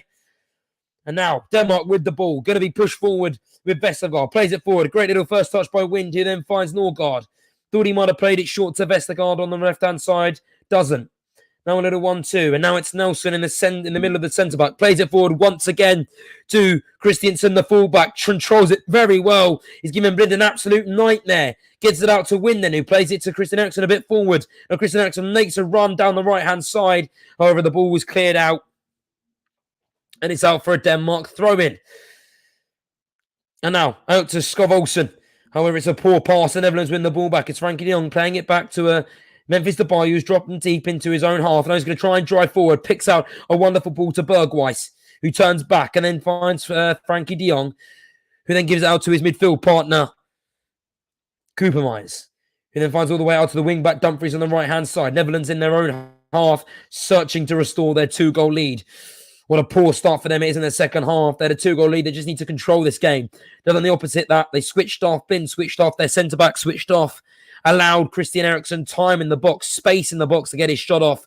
And he punished them like he always does. Like the quality of player he is. He still hasn't lost that magic touch that he's got. And it's gone all the way back to the keeper. Netherlands their own half, playing about for their centre-backs. They've done a lot of this. It's not Koopmeiners. Gives it to Frenkie de Jong.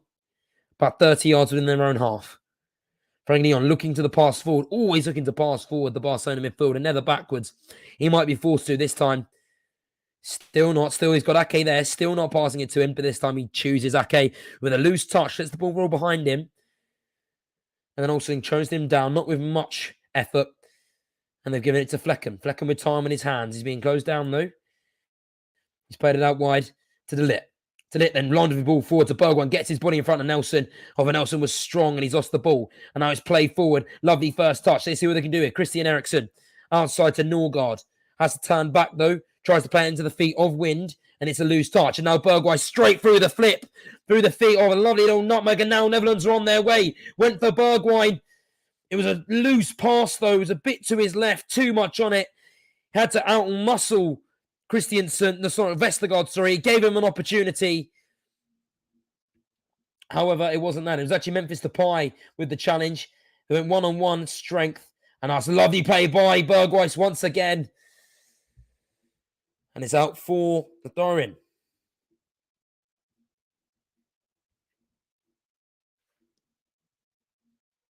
No, it's a Netherlands, sorry, not throwing, it's Netherlands corner. It's going to be crossed in by Berghuis, the free kick taker. See what he can do here. Memphis Depay, maybe he's got it to play it short, but it looks like he's going to try and whip it in.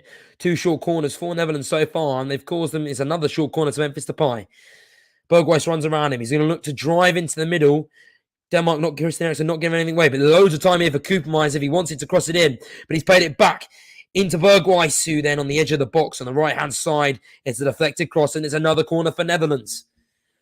5 minutes gone in the second half. Already had a 1 goal. Christian Eriksen on his return to Danish football with the goal.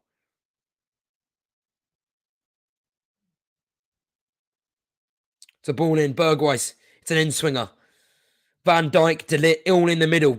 It's a great ball in. Van Dijk, he was there. He was aimed for him, but it was well cleared away. And now it's all the way back onto the semicircle and with Frankie de Jong. Plays it to his left of Blind. He's going to look to go back in field, and he trains it back to Frankie de Jong. And he's found Koopmeiners, and he's sprayed it all the way outside to the right-hand side. Not much room for a cross, though, and it's a loose pass.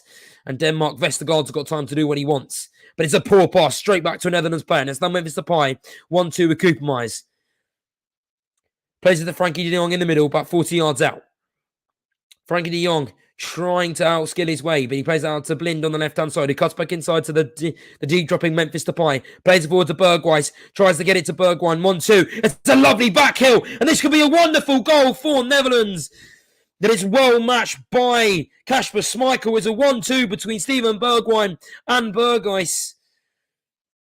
It's a lovely back heel from Steven Bergwijn. They got a little bit of fortune with the deflection, which then found its way to Berghuis, who then had loads of tight hand space. He had to wait the ball to come round to him so he could hit it with his left foot. And when he did have time, he didn't really hit it with much power. Didn't get much of a connection. And Kasper Schmeichel was equal to it with his right leg. But they're going to have another corner here from the left-hand side. It's another short one. Berghuis plays it in. But it's well dealt with by Denmark. But it goes to Frankie de Jong once again. Daly been on the left-hand side. He's got Memphis Depay for options. Instead, he's going to play it short into the middle for Dumfries. It's Blind. Outside to Memphis Depay. Goes back inside to Berghuis. And now it's Bergwijn. Maybe he's going to try and get his way in. It's a good cross in. But it's well dealt with and well cleared. And now Denmark could be on the break here. However, it's well sussed out by de Jong. He's been fantastic today. And there was a contest between Bergwijn and Wind. But Bergwijn came out on top. And now it's Bergwijn's chance to drop deep, and he goes all the way back into the Netherlands half to De Ligt. And it's going to be a recycle opportunity for Netherlands. Reset and go again. De Jong outside to Blind, just inside his own half on the semicircle. It's a lovely straightforward ball to Bergwijn, but his control was loose, and Denmark have the ball back. And then it's a rogue pass from the fullback there of Denmark. Christiansen, I don't know what he was aiming for. He rushed it really, and there was no one around it. And he's given the ball straight back to Netherlands. And another chance for Netherlands having to bite the cherry and see if they can find that fourth goal. Memphis Depay did make a run, but Koopmeiners didn't really see him. And the trumpets and the drums are out for Netherlands. It may be a friendly, but it's sure he's not lacking atmosphere here in the Johan Cruyff Arena.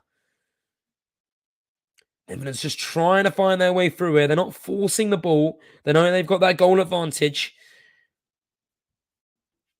They're letting Denmark make the mistakes and then picking on them. They're all the way back in their own half now on the right-hand side of the box. And they found Blind. But Blind with a loose pass has given Denmark an opportunity in their own half. It's a great pass to Wind.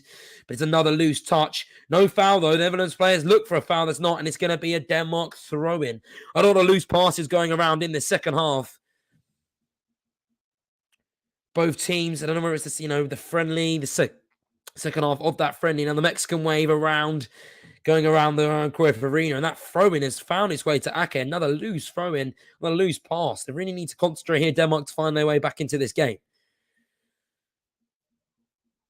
And now it's Christiansen, and it's Wind, and now he's played an opportunity here. It's all the way out to Eriksen on the edge of the box. Eriksen, he was brought down. There's appeals for a foul. However, the referee says play on. No foul. Now it's de Jong's opportunity to drive forward. Via Memphis Depay. He's had to turn round. Well ushered there by the Netherlands defender. But however, they're still able to advance forward, Netherlands. Now it's going to be a sprayed out to Bergwijn. He's got a little bit of time and space, and he's driving forward into the Netherlands box. Blind on his left-hand side if he wants it. Cuts back inside to Memphis Depay. Thinks about the shot. Goes to the shot. However, it didn't trouble Kasper Schmeichel. It looked like it was dipping. However, it was dipping a bit too late, and it goes out for a Denmark goal kick. Yeah, it was rising, and then it just dipped, but it was a bit too late. But however, he didn't have a lot of time on the edge of the box, and you don't want to give Memphis Depay that time all the time, or otherwise he will punish him. We're going to have a substitution here for Denmark. It's going to be Kasper Dolberg to come on. Number 12. Who for yet? It's not clear. Maybe Wind, who's been leading the line. That would make a lot of sense. And Denmark in their own box have spread it out wide. It's a great flick on by Christiansen. However, Van Dijk is the first one to it. Didn't really cause much danger. And back to the keeper they go once again then. And it's Flecken. Why he's on the ball then? He actually had the league's best shot rate in 21-22. And that led to his call up into the Netherlands side last year, where he was third choice keeper. And he's had 87 shots saved this year. That's the sixth most in the Bundesliga. And here we go. Denmark, they've won the ball back here. It's Norgard, didn't have much to go. And Denmark back in their own half. Seen a lot of this. Nelson driving forward. He's found Wind. It's a lovely 1-2 with Eriksen. Eriksen's going to look to find Wind. It's a lovely weighted ball. However, De Ligt was wise to it. And he got to the ball first. And now it's Frankie de Jong. Tries to get forward. He's set on his feet after an initial foul. The referee played advantage. And then he called for the foul. And Netherlands are not slow to use their chance to use this ball. However, it's deflected. A Denmark leg blocking it. And it's out for a Netherlands throw-in. And who is it going to be? Kasper Dolberg for then? It's going to be Kasper. Yes, for Wind then, who is coming off. He's had an okay game today, Wind. He's not really had much to do. He's not really had many opportunities. And he comes off. A round of applause from the Denmark bench. Jonas Wind then, who plays for the Bundesliga club Wolfsburg. An okay season for them. And now Christian Eriksen, he's found Højbjerg, who tries to get his way forward. However, it's brilliant defending for Van Dijk. There was danger there. Van Dijk smelt it. And now Netherlands are on the attack. It's Berghuis charging forward. Goes out to the right to Dumfries. Berghuis has made the run around him. There's opportunities. Memphis Depay in the box. And Steven Bergwijn. He's gone back to Berghuis on his right-hand side. Not many options. And it's out to Cooper Myers, who then finds De Ligt, the centre-back, who's played forward. It's out wide to Dumfries. And the danger, Denmark, they dealt with it well. Really wasted opportunity for Netherlands there. It's De Jong driving forward. Lovely pass to Steven Bergwijn. Great strength from the Tottenham winger. And then he's using the easy option. He's gone out to Cooper Myers once again, who's given it to Dumfries and then giving it straight back to the Atlanta midfielder. And it's De Ligt straight back to the Atlanta midfielder, who joined Atlanta in the summer from AZ Alkmaar, who obviously are the Netherlands team. And now we're just on the side then, on the halfway line then. Great ball forward to De Ligt. A snapshot there, trying to get it forward, get the ball moving forward quickly. Berghuis sprays it out wide to the left of Blind. However, there's not accuracy, and that was a dangerous header back by Christiansen, the right back into Schmeichel's arms. However, they did it well. And now he's played it forward, aiming for Dolberg, and he's controlled it really well, but not without fouling Van Dijk. Referee deeming there that it was a foul, and Netherlands will get the ball back. Now De Jong driving forward. He's on half, nowhere to go though, looks out in frustration, back into a walking pace. Not really many options for Netherlands. They're not really playing with the same high intensity that they did in the first half. Berghuis, so he's picked up a pocket of space, tried to go to Bergwijn, who passed it back. However, it was a poor pass. Luckily, Netherlands still had the ball though. It's with Van Dijk at the moment, just inside his own half. Just playing about amongst the centre-backs at the moment. De Ligt to Van Dijk, who's then trying back to De Jong, the same pattern of play than the Netherlands have gone through for the past 10 minutes as they try to make inroads into this Denmark midfield, this Denmark defence, this Denmark team. At the moment, they're having no luck. Again, the team that only conceded 3 goals in the whole of qualifying. That was joint best with England. But Denmark are actually winless in 13 away friendly matches, which is ridiculous. There's a great ball play forward there from Memphis Depay on the right-hand side, but he's actually out of the penalty box. Really good defending. Cuts back inside. Finds Bergwijn. 1-2. Back to this Memphis Depay, but the ball's found its way into Dumfries. Gone for the shot. Really well blocked. There's still an opportunity there. Hands are on offside. Bergwijn cuts back inside. Loosed his body. Dummied the player to go back real tight angle. However, it's well cleared by Denmark. And Netherlands go again here. It's out to Cooper Myers. De Ligt. Cooper Myers once again. That was a really good opportunity. Lovely play between Memphis Depay and Steven Bergwijn once again on the edge of the right-hand box. You thought the pass wouldn't come off, but they go drilled straight forward. Memphis Depay 1-2 with Bergwijn again. Bergwijn now with the goal at his mercy. Plays it out wide to Blind, who's going to cross it back in, aiming for Bergwijn or Memphis Depay. Cut it back across with the cross. But now Denmark are on the break. bursting forward here. It's the pace of Slav Olsen. Ake's done really well to match him, though. And then he's been brought down by Cooper Myers, and that will be a Denmark foul. He holds his chest. That's really good place by Slav Olsen, but he was matched so well by Nathan Ake.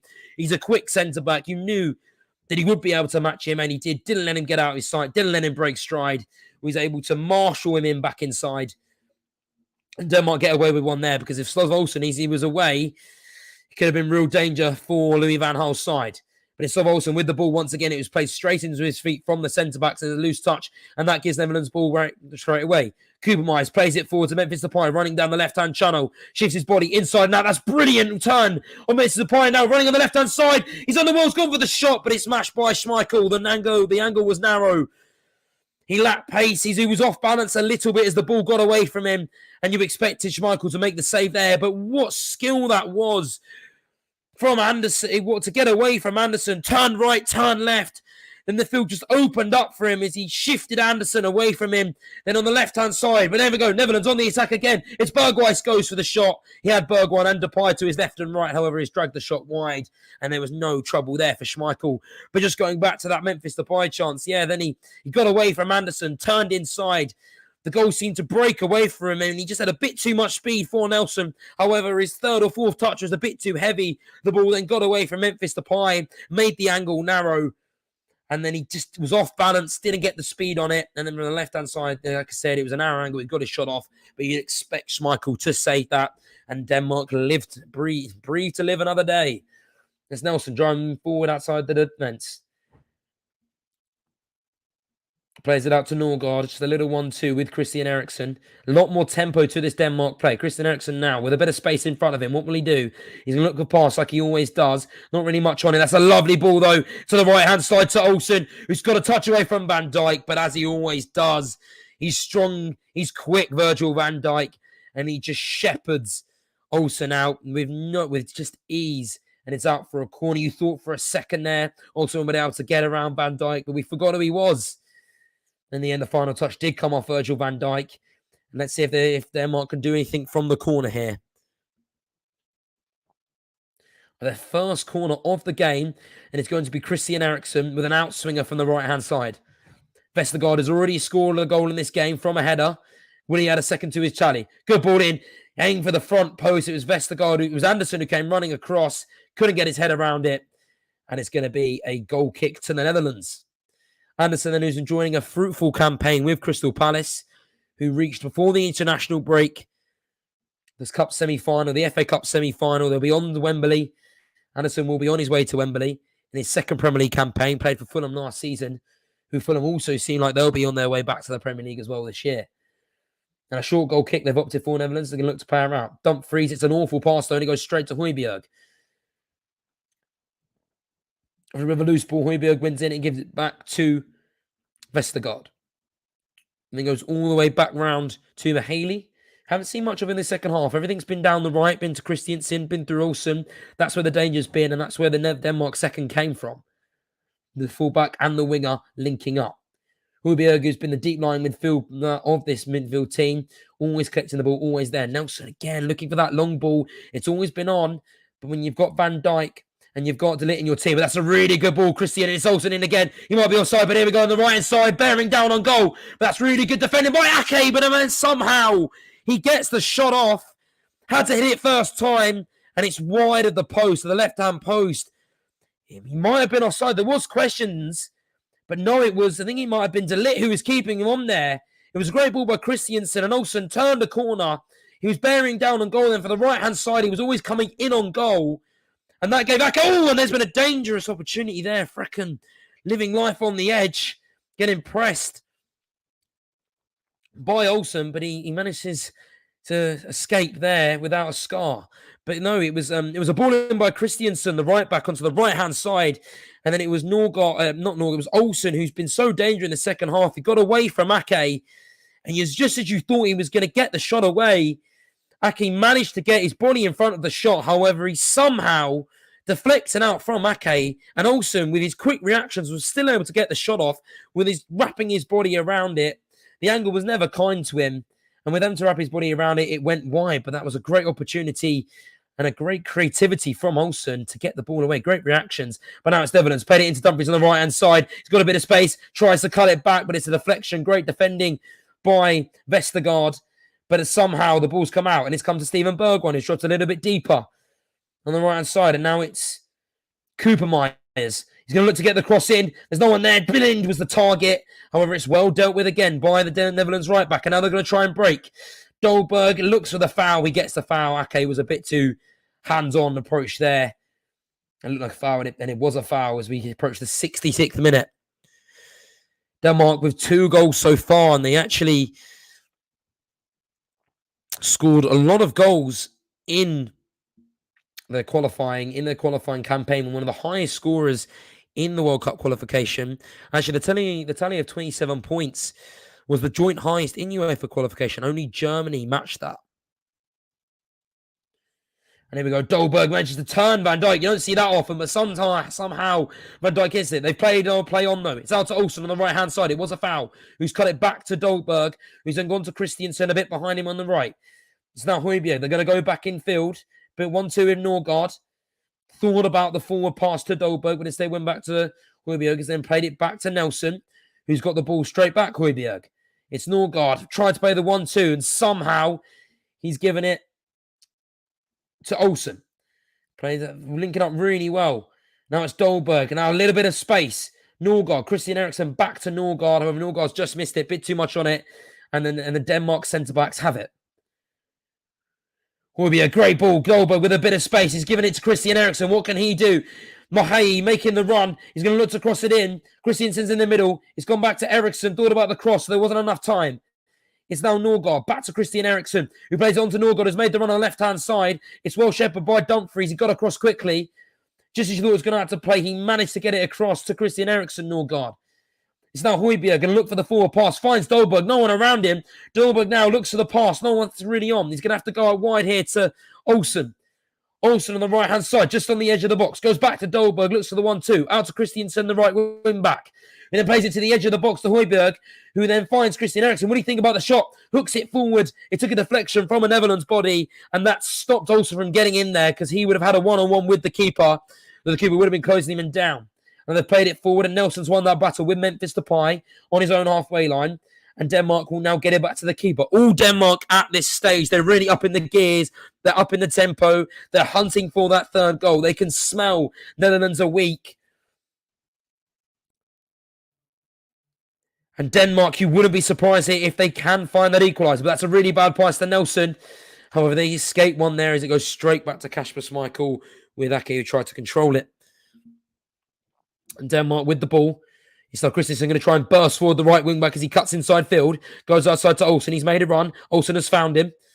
Olsen gone straight back to Olsen and then played it forward to Kasper Dolberg. It's a 1-2. Back to Olsen. Found Højbjerg, who seems to always be there if a player's ever in need. Dolberg turning into space. Then finds Højbjerg and then cuts back inside. He's going to look to find the centre-backs. Doesn't. Goes forward to Christian Eriksen. And then first time flicks it back to Vestergaard. He's received the ball back. Plays it forward to Mahaley. Mahaley turns back inside. It's a lovely 1-2 by Christian Eriksen and Mahaley, but the touch was heavy. And De Jong's done really well there to win the ball back. But then it's a loose pass and Denmark have the ball back. But then there's a clash in between two players. Christian Eriksen with the heavy pass. I'm not sure what he was trying to do there. I think he thought Dolberg might have been making the run. However, he went short. And Dolberg could control it. And Netherlands win the ball back. 20 minutes to go so far in this game.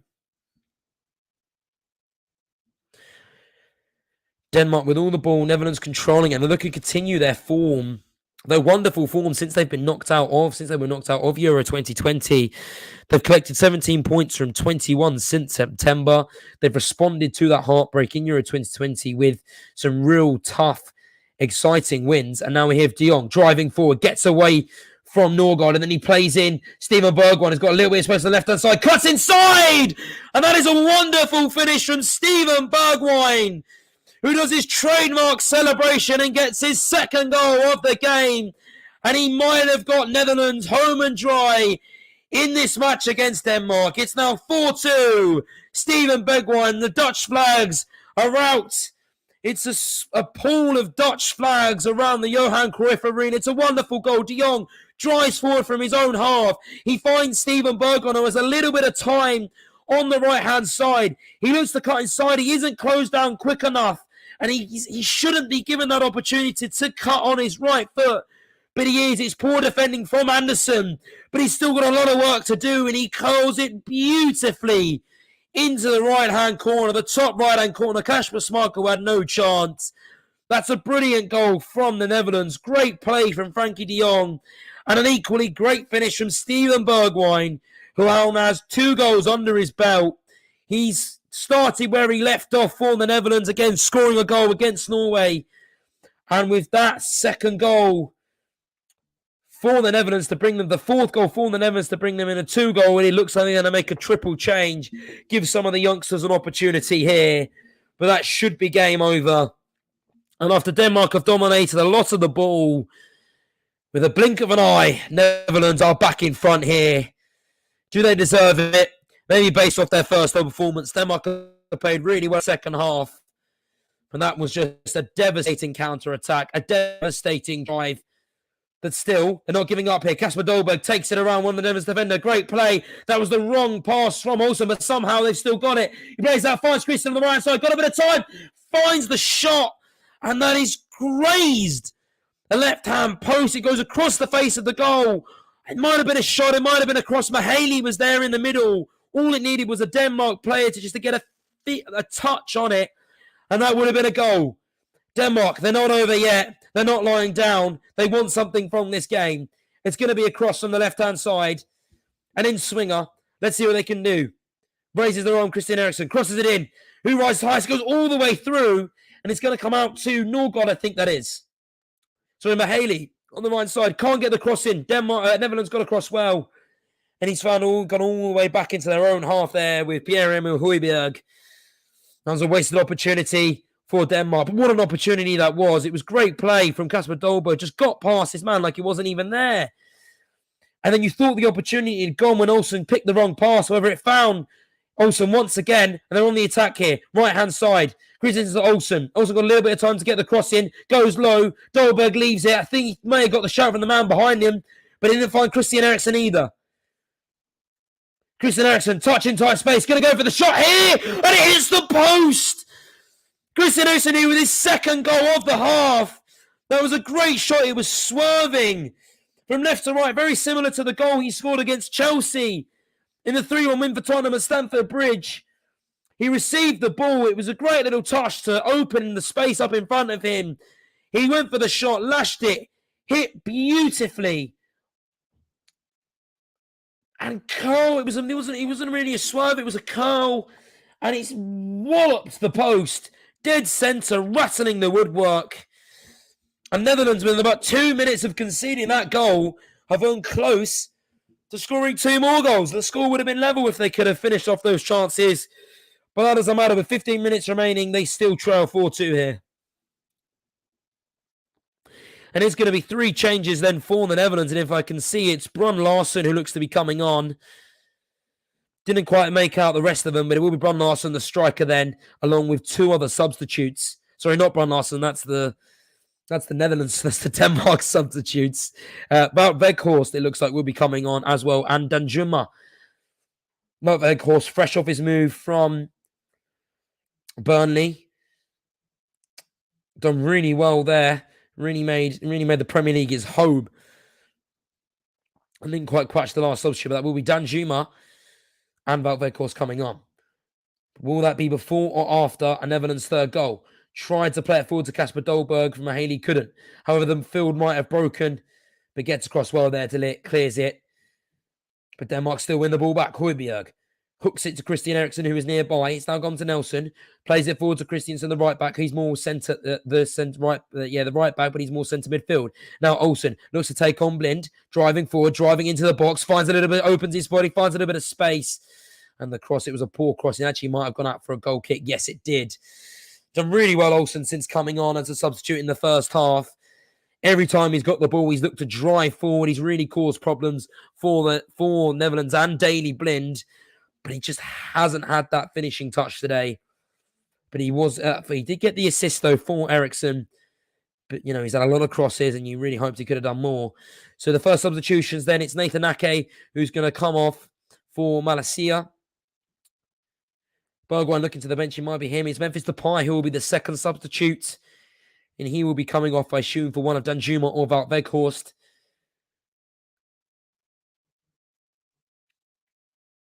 It will be Danjuma. Wout Weghorst not coming on. Sorry, I got that wrong.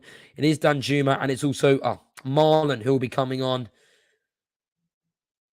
as well for, you assume, Steven Bergwijn. That gives them a new front two. That's what you'd assume. Let's see if that's how it works out. I didn't quite catch who came off. I think it was Steven Bergwijn, because Bergwijn is still on the pitch. So that's a straight shot then. The front two coming off for Marlon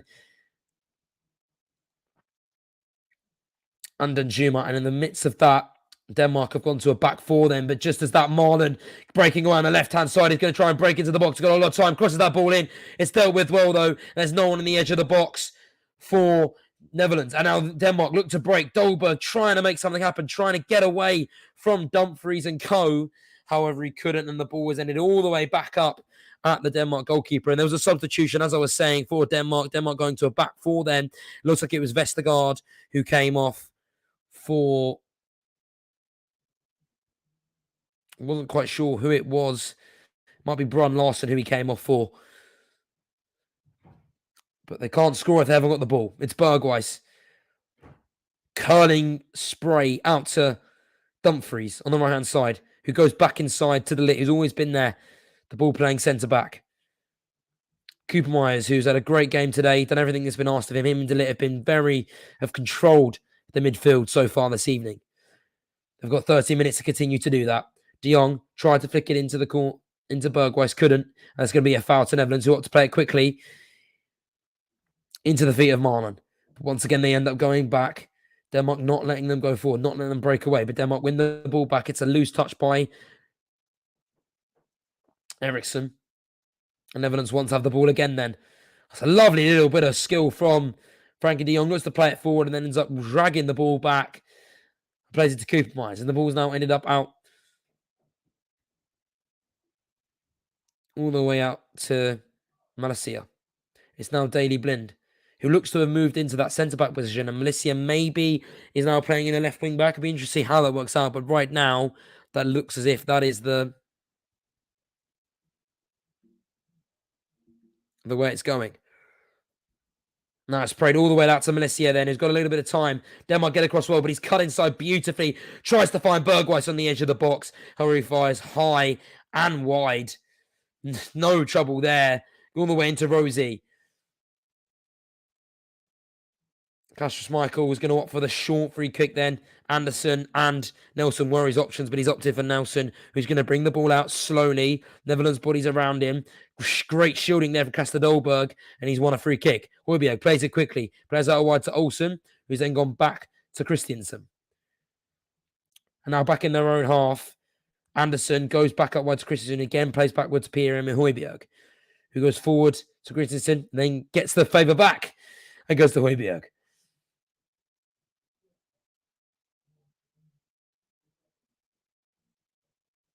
And now onto the left, gone back to Christian Eriksen, who's up kind of a bit more of a deep forward. That's a lovely pick out. There's a little bit of space, but he's had to turn back. The ball's just a little bit behind him there, and that's a great ball. Dolberg, loose first touch over Olsen's got there. It's Højbjerg back into Olsen, centre of the pitch. Lovely ball into Dolberg, but it's well stuffed out by Malaysia, who's done really well there to win the ball back. A stretching leg, or otherwise Dolberg wouldn't have been in there, and Denmark could have nicked a goal back. And now Netherlands on the break. Danjuma, not really much to go. He wasn't eager to drive forward. Wasn't really much space to drive forward into. And there wasn't really a pass on. And he ended up going backwards. And Netherlands will control the ball once again in their own half. Blind out to Malaysia, who's then played a wonderful ball in to Marlon. However, he is offside. Went a bit early. Denmark will regather themselves and hope they can find 2 goals in 10 minutes. But that's looking like a high order so far in this game. But they threatened more in the second half. They really have. In the first half, apart from the goal they scored, they didn't really create much. They had a lot of the ball, but there wasn't really much creativity with that. However, it's been a different Denmark side. The substitutions of Olsen and Eriksson and Christiansen at right back definitely helped. Driving forward, and now they've played the left back in here. He's going to drive forward, but Dumfries has done really well to defend it. Has he lost it? He has. They've won the ball back. The ball nearly deflected out to Christian Eriksen, but it's well cleared by Cooper Myers, and it's controlled before going out for a throw-in, and Netherlands have got the ball back. That was great defending by Cooper Myers, or as the ball would have gone to Christian Eriksen as it deflected to him, reacted well, controlled it, and cleared it. Netherlands are always looking for the outball. They never just clear it. The Netherlands are always looking for that pass, always looking to play out. Louis van Gaal stealing a great methodology in them in the short time that he has been their manager.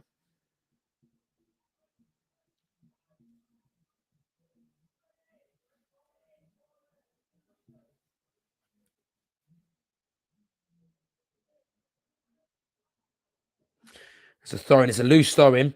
And Anderson will drive it forward. And it's another loose touch by Christian Eriksen and then brings down Netherlands player Cooper Myers. He's going to drive forward here. Out-strength Anderson. Milicia out to Daley Blind.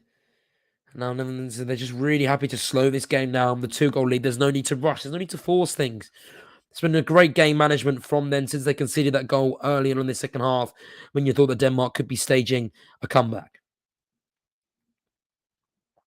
And if the Netherlands do hold on to win this game, this will be their first win.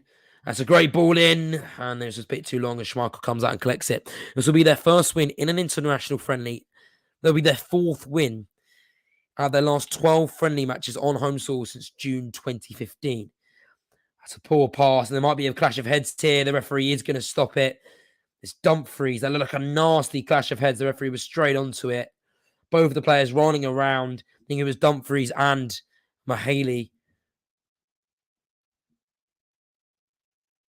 Yeah, nasty clash of heads. Dumfries heading straight into the side of Mahaley.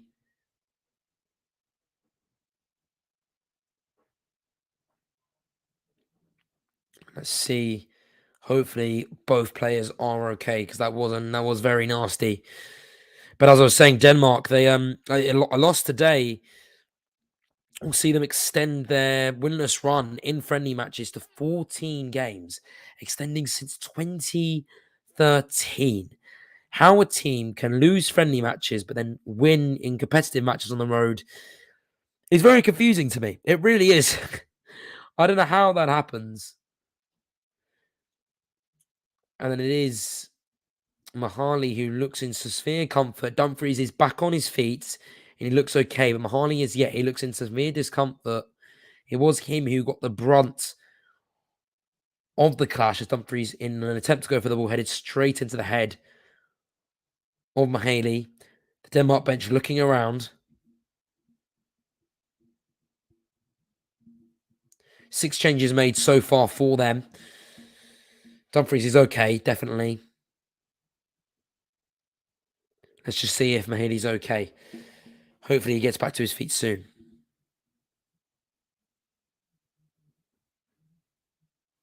Nasty clash of heads there. Really was nasty.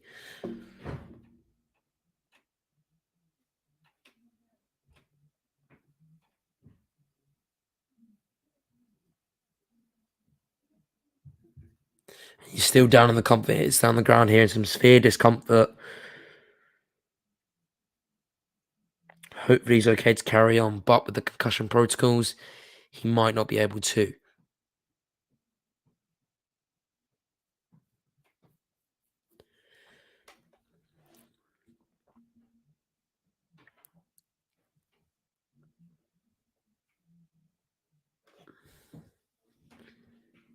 This will be, and with Netherlands, who look like they will likely hold on today, this will be their 5th win at home in a row.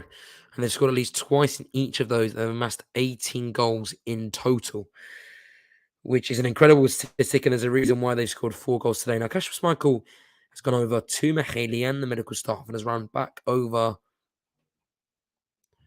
to the bench. Mahaley, his head is up. He's back to his feet, I think he will be, when his body's up off the ground. He's sitting down now, sitting upright, which is really good news.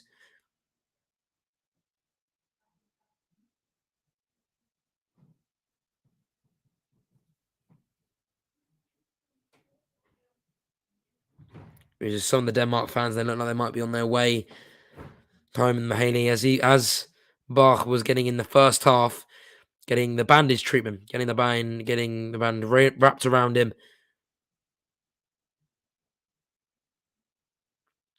Denmark fan sitting with a Netherlands fan, and maybe it looks like he will be okay to carry on then, if concussion protocols allows him to. With 4 minutes going into this finish then, and with the game pretty much wrapped up, it'd probably be right to look at our man of the match then, and it could be many people. Steven Bergwijn with the 2 goals. Frankie de Jong has played a really good game. He's been the orchestra in the midfield today. All the energy, everything has come through him. But due to the 2 goals, it has to go to Steven Bergwijn, doesn't it? He's been the difference maker today. And with his 2 goals, he is the reason that Netherlands are winning this game. But there have been many fantastic performances around the clock and around the pitch today for both Denmark and Netherlands. You know, Denmark may be losing 2-1, 4-2, but they've played really well today. Olsen, he can be really proud of himself, played really well, changed the game. So has Christensen in the right wing-back position. Lindstrom, when he was on the pitch, had a really, really solid game as well. So great performances on both sides and some really encouraging performances as we go into the World Cup in October. And it is Mahaley. He is back on his feet. He is walking. They are going to make a substitution, however.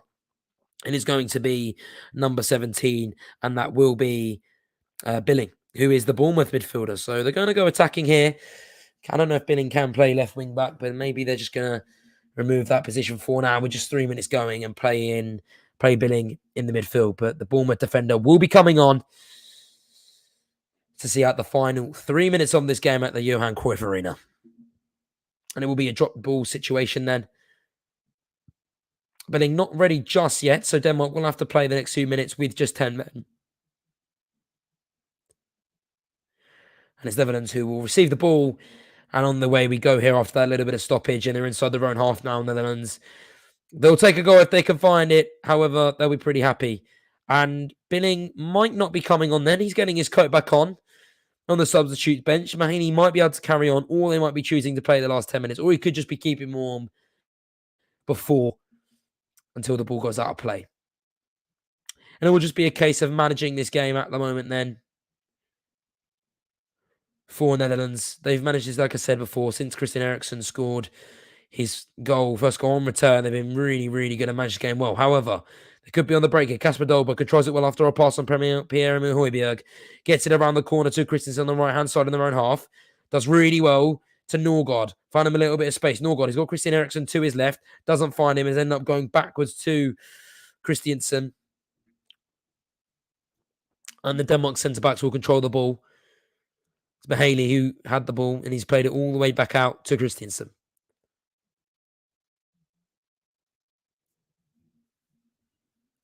And Anderson just coming forward a little bit. Doesn't even get any Netherlands players out of control. But again, they go backwards here. There's not a lot of the Netherlands players, and the Netherlands defence aren't really giving much away. As Denmark are increasingly frustrated. And that third goal has just eluded them in this second half. They've had opportunities.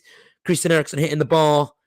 And Christensen from about 6 yards out. The angle was narrow, but all it needed was in the cross for a Denmark body to touch it, and we could have been level here.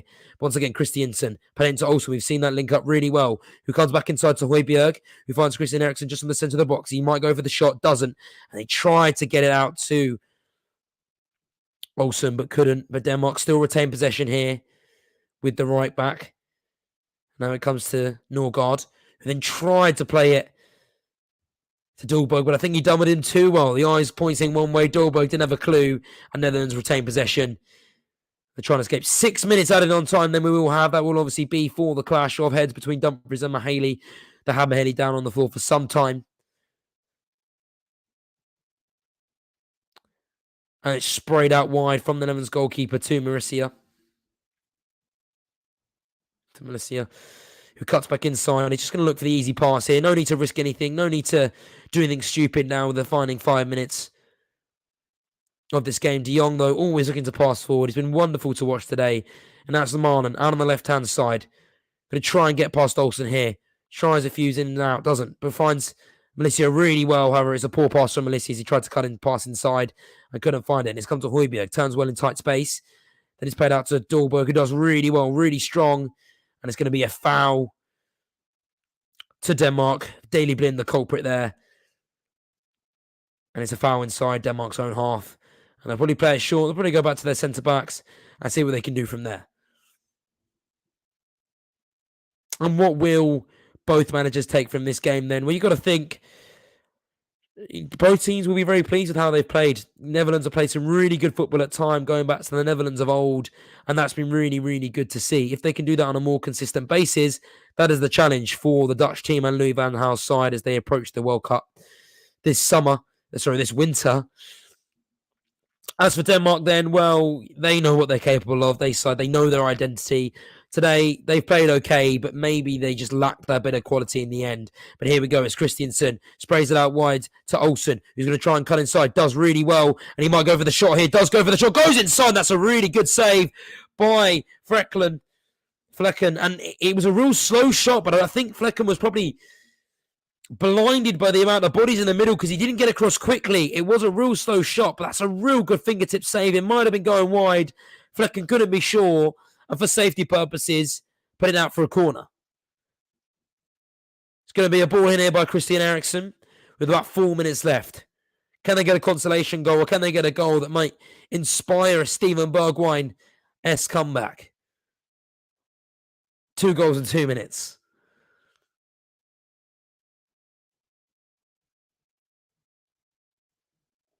Christian Eriksen whips it in. It's a good ball onto the head of Vestergaard, but it's cleared away by Netherlands defender. Can they retain possession in their own box? Hustling Netherlands, but however, Denmark do keep it. 4 minutes here. It's Norgard looking for the pass, looking forward. Can't find it. Gobazak to Nelson. I think Netherlands here, Denmark still playing with 10 men here, it seems like. Which is really interesting. They haven't decided to make the substitution on Philip Billing. Maybe not to risk him for the final 3 minutes. And back in the own half we go then. Birmingham pen a really positive ball forward though. It was a bit shy of Kasper Dolberg. It deflected off a Netherlands player and Denmark have it back in their own half. Well in their own half. And the ball was now in the back up at Kasper Schmeichel. A real waste of an opportunity considering the position they were in about a minute ago. Kasper Schmeichel goes to the ball forward. Tries to play it. But it's a flick on. And it goes straight to the Netherlands players, who can now try and hold the ball for the remaining couple of minutes. However, that's a really poor pass. And Denmark get the ball straight back. Bit of frustration from the Netherlands bench. They move 4-2 up. However, that doesn't mean they want the standards to drop. Christian Eriksen, really cute ball in a 1-2.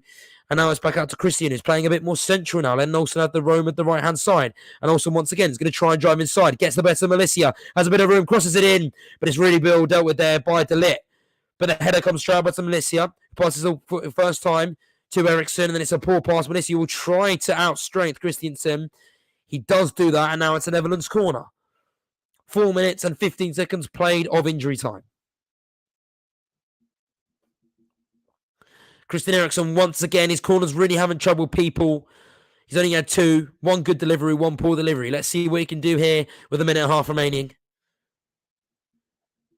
Eriksen goes short instead out to Olsen, who's going to have a bit of time, bit of space to cross the ball in. Gone for the back post. It's headed and it is a goal. However, it's been a foul, a push back. It was Pierre-Emile Højbjerg with the goal. However, the referee deemed that it was a foul in the build-up to that header.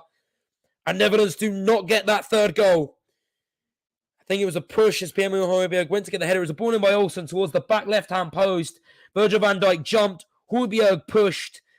And then a header did go in to Flekken's near post.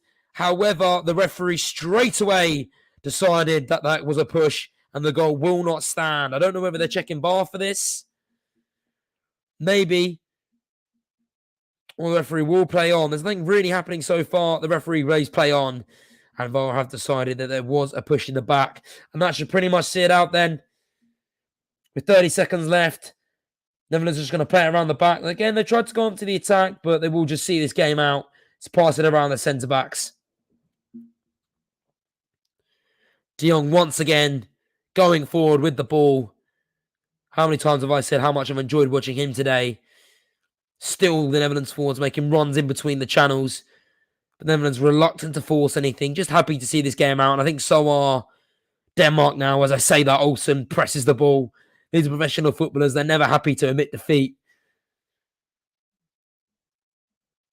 And that is the full-time whistle there. Netherlands continue their streak at home and they continue their brilliant form since September. 4-2 winners today. They deserved it in every department. Their class in the end really showed. But the story of today is Christian Eriksen with his first goal on return for Denmark since his cardiac in July. First goal, first game back, first goal. It's a brilliant story as the Netherlands fans wave around the Johan Cruyff Arena. But once again, it's all about Christian Eriksen. A brilliant moment for him. He deserves it, and he still hasn't lost his quality.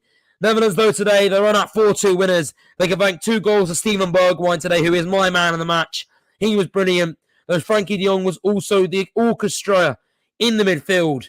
However, and he was the difference. It's our full-time here. It's Netherlands 4, Denmark 2.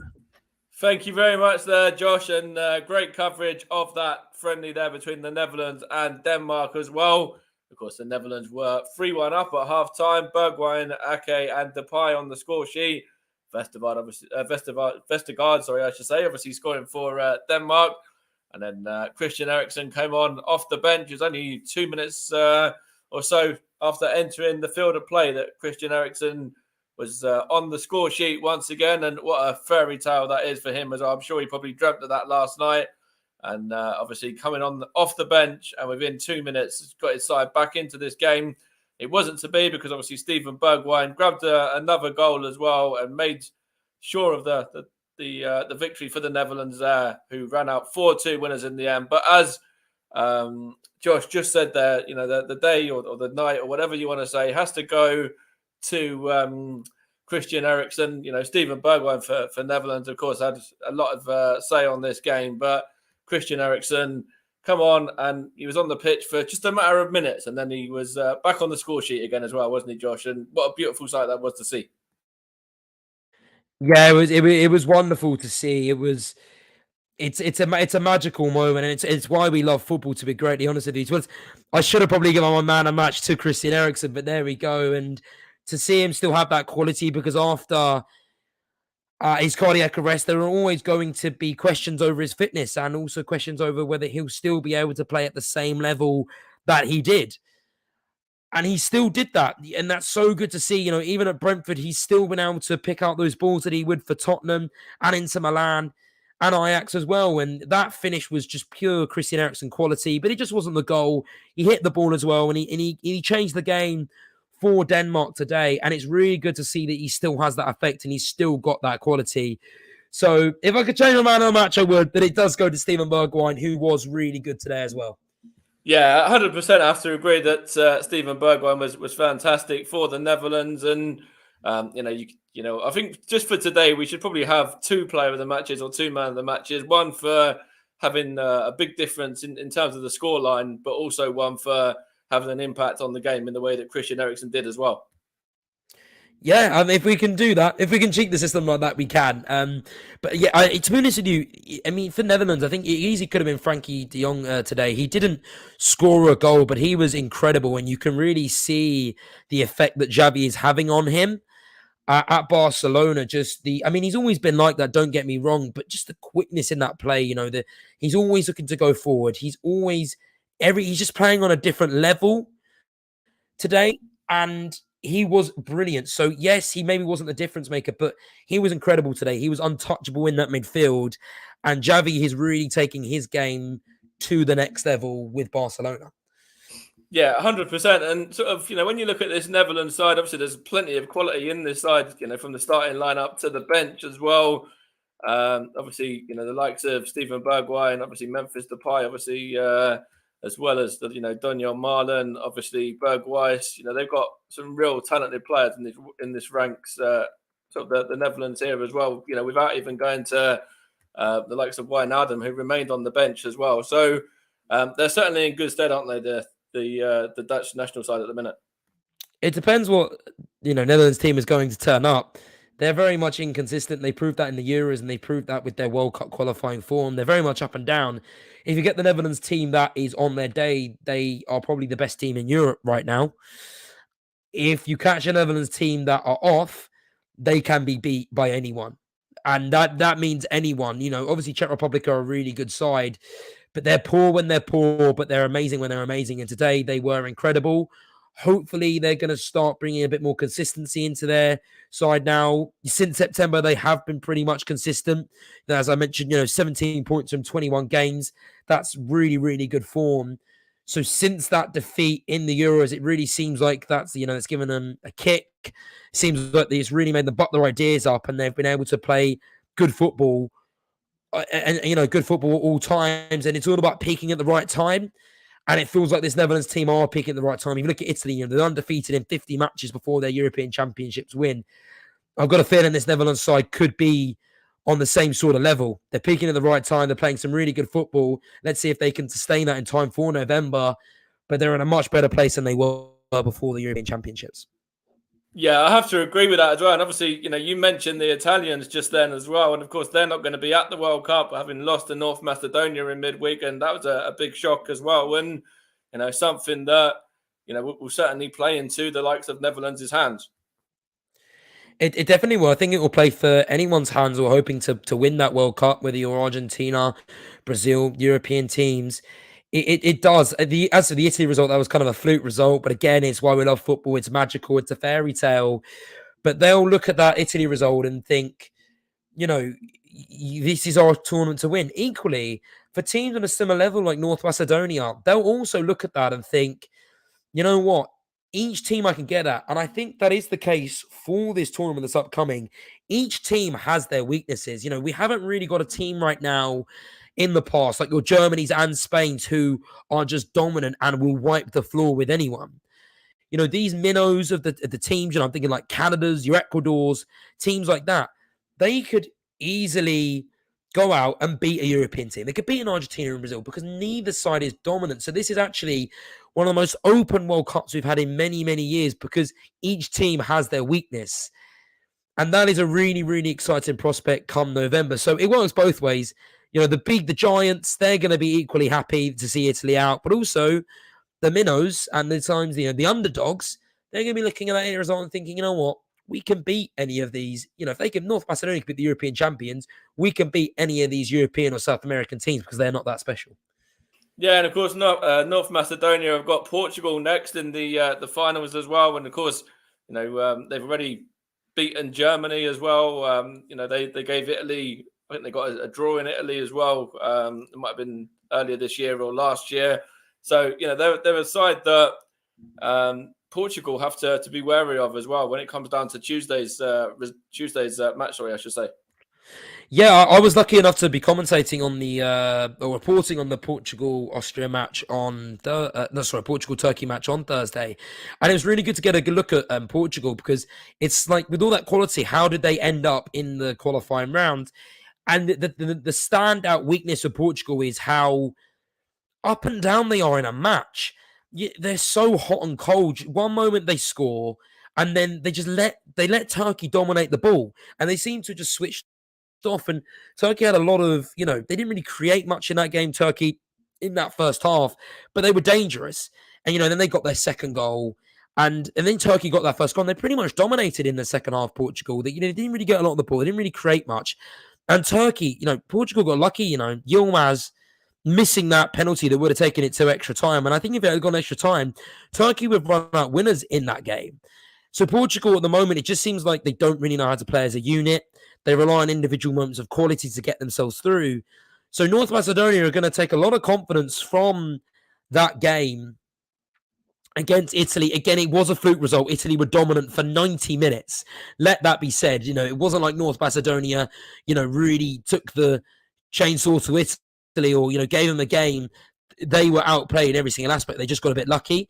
But, that shows Portugal cannot switch off in that game, whereas Macedonia do have the quality to punish you. That said, for that game, you feel like Portugal's quality will just drive them through. They have a bit more of an individual quality than Italy.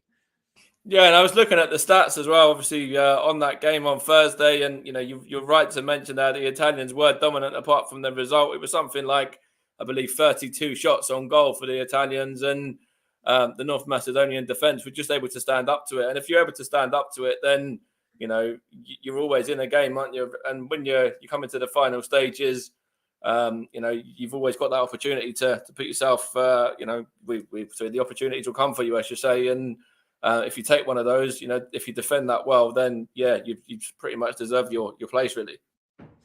Yeah, that's pretty. That's the key thing, isn't it? Really, with these games, these knockout games, is you got to defend well. You can't be leaking goals left, right, and centre. Otherwise, you're not going to win it. You don't want to be in a shootout. And what North Macedonia did, and I wouldn't even say it was luck, really. Like Italy didn't create too much. They weren't really.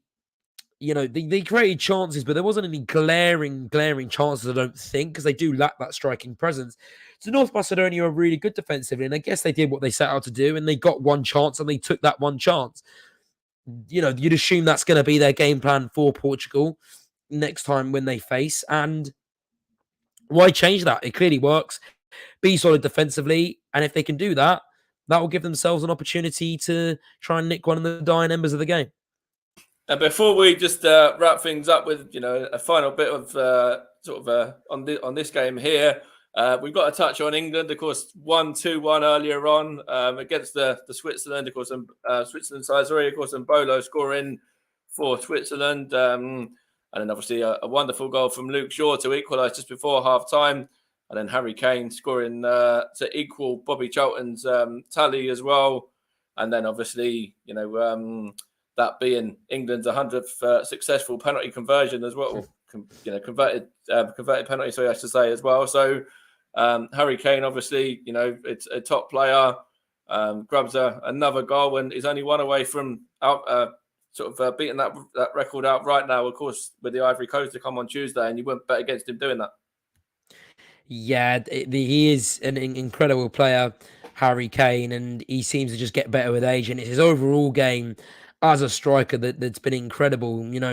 Wayne Rooney, what he had, it was expected. That was sort of the player he was. But for Harry Kane, for a striker, Wayne Rooney's more of a cam. Obviously, he did play striker in his early career, but as he got already played, came to cam. But for a striker, what Harry Kane can do, if he's scoring goals or assisting them, is incredible, and that is something that England that separates England. He's the difference for England sometimes, and having a penalty taker like Harry Kane, who is pretty much guaranteed to score every time he takes up the spot, is huge going into tournaments. He will score. He won't let you down. That being said, he did miss his penalty against Denmark, but he got lucky with the rebound. So yeah, he will go on to break that record. He is deserved to break that record. As for the England team as a whole, then it was really nice to see some youngsters get on the pitch. Mitchell got the second half guy. He also got to play the whole game. Carl Walker-Peters as well, and right back, really good to see. Conor Gallagher.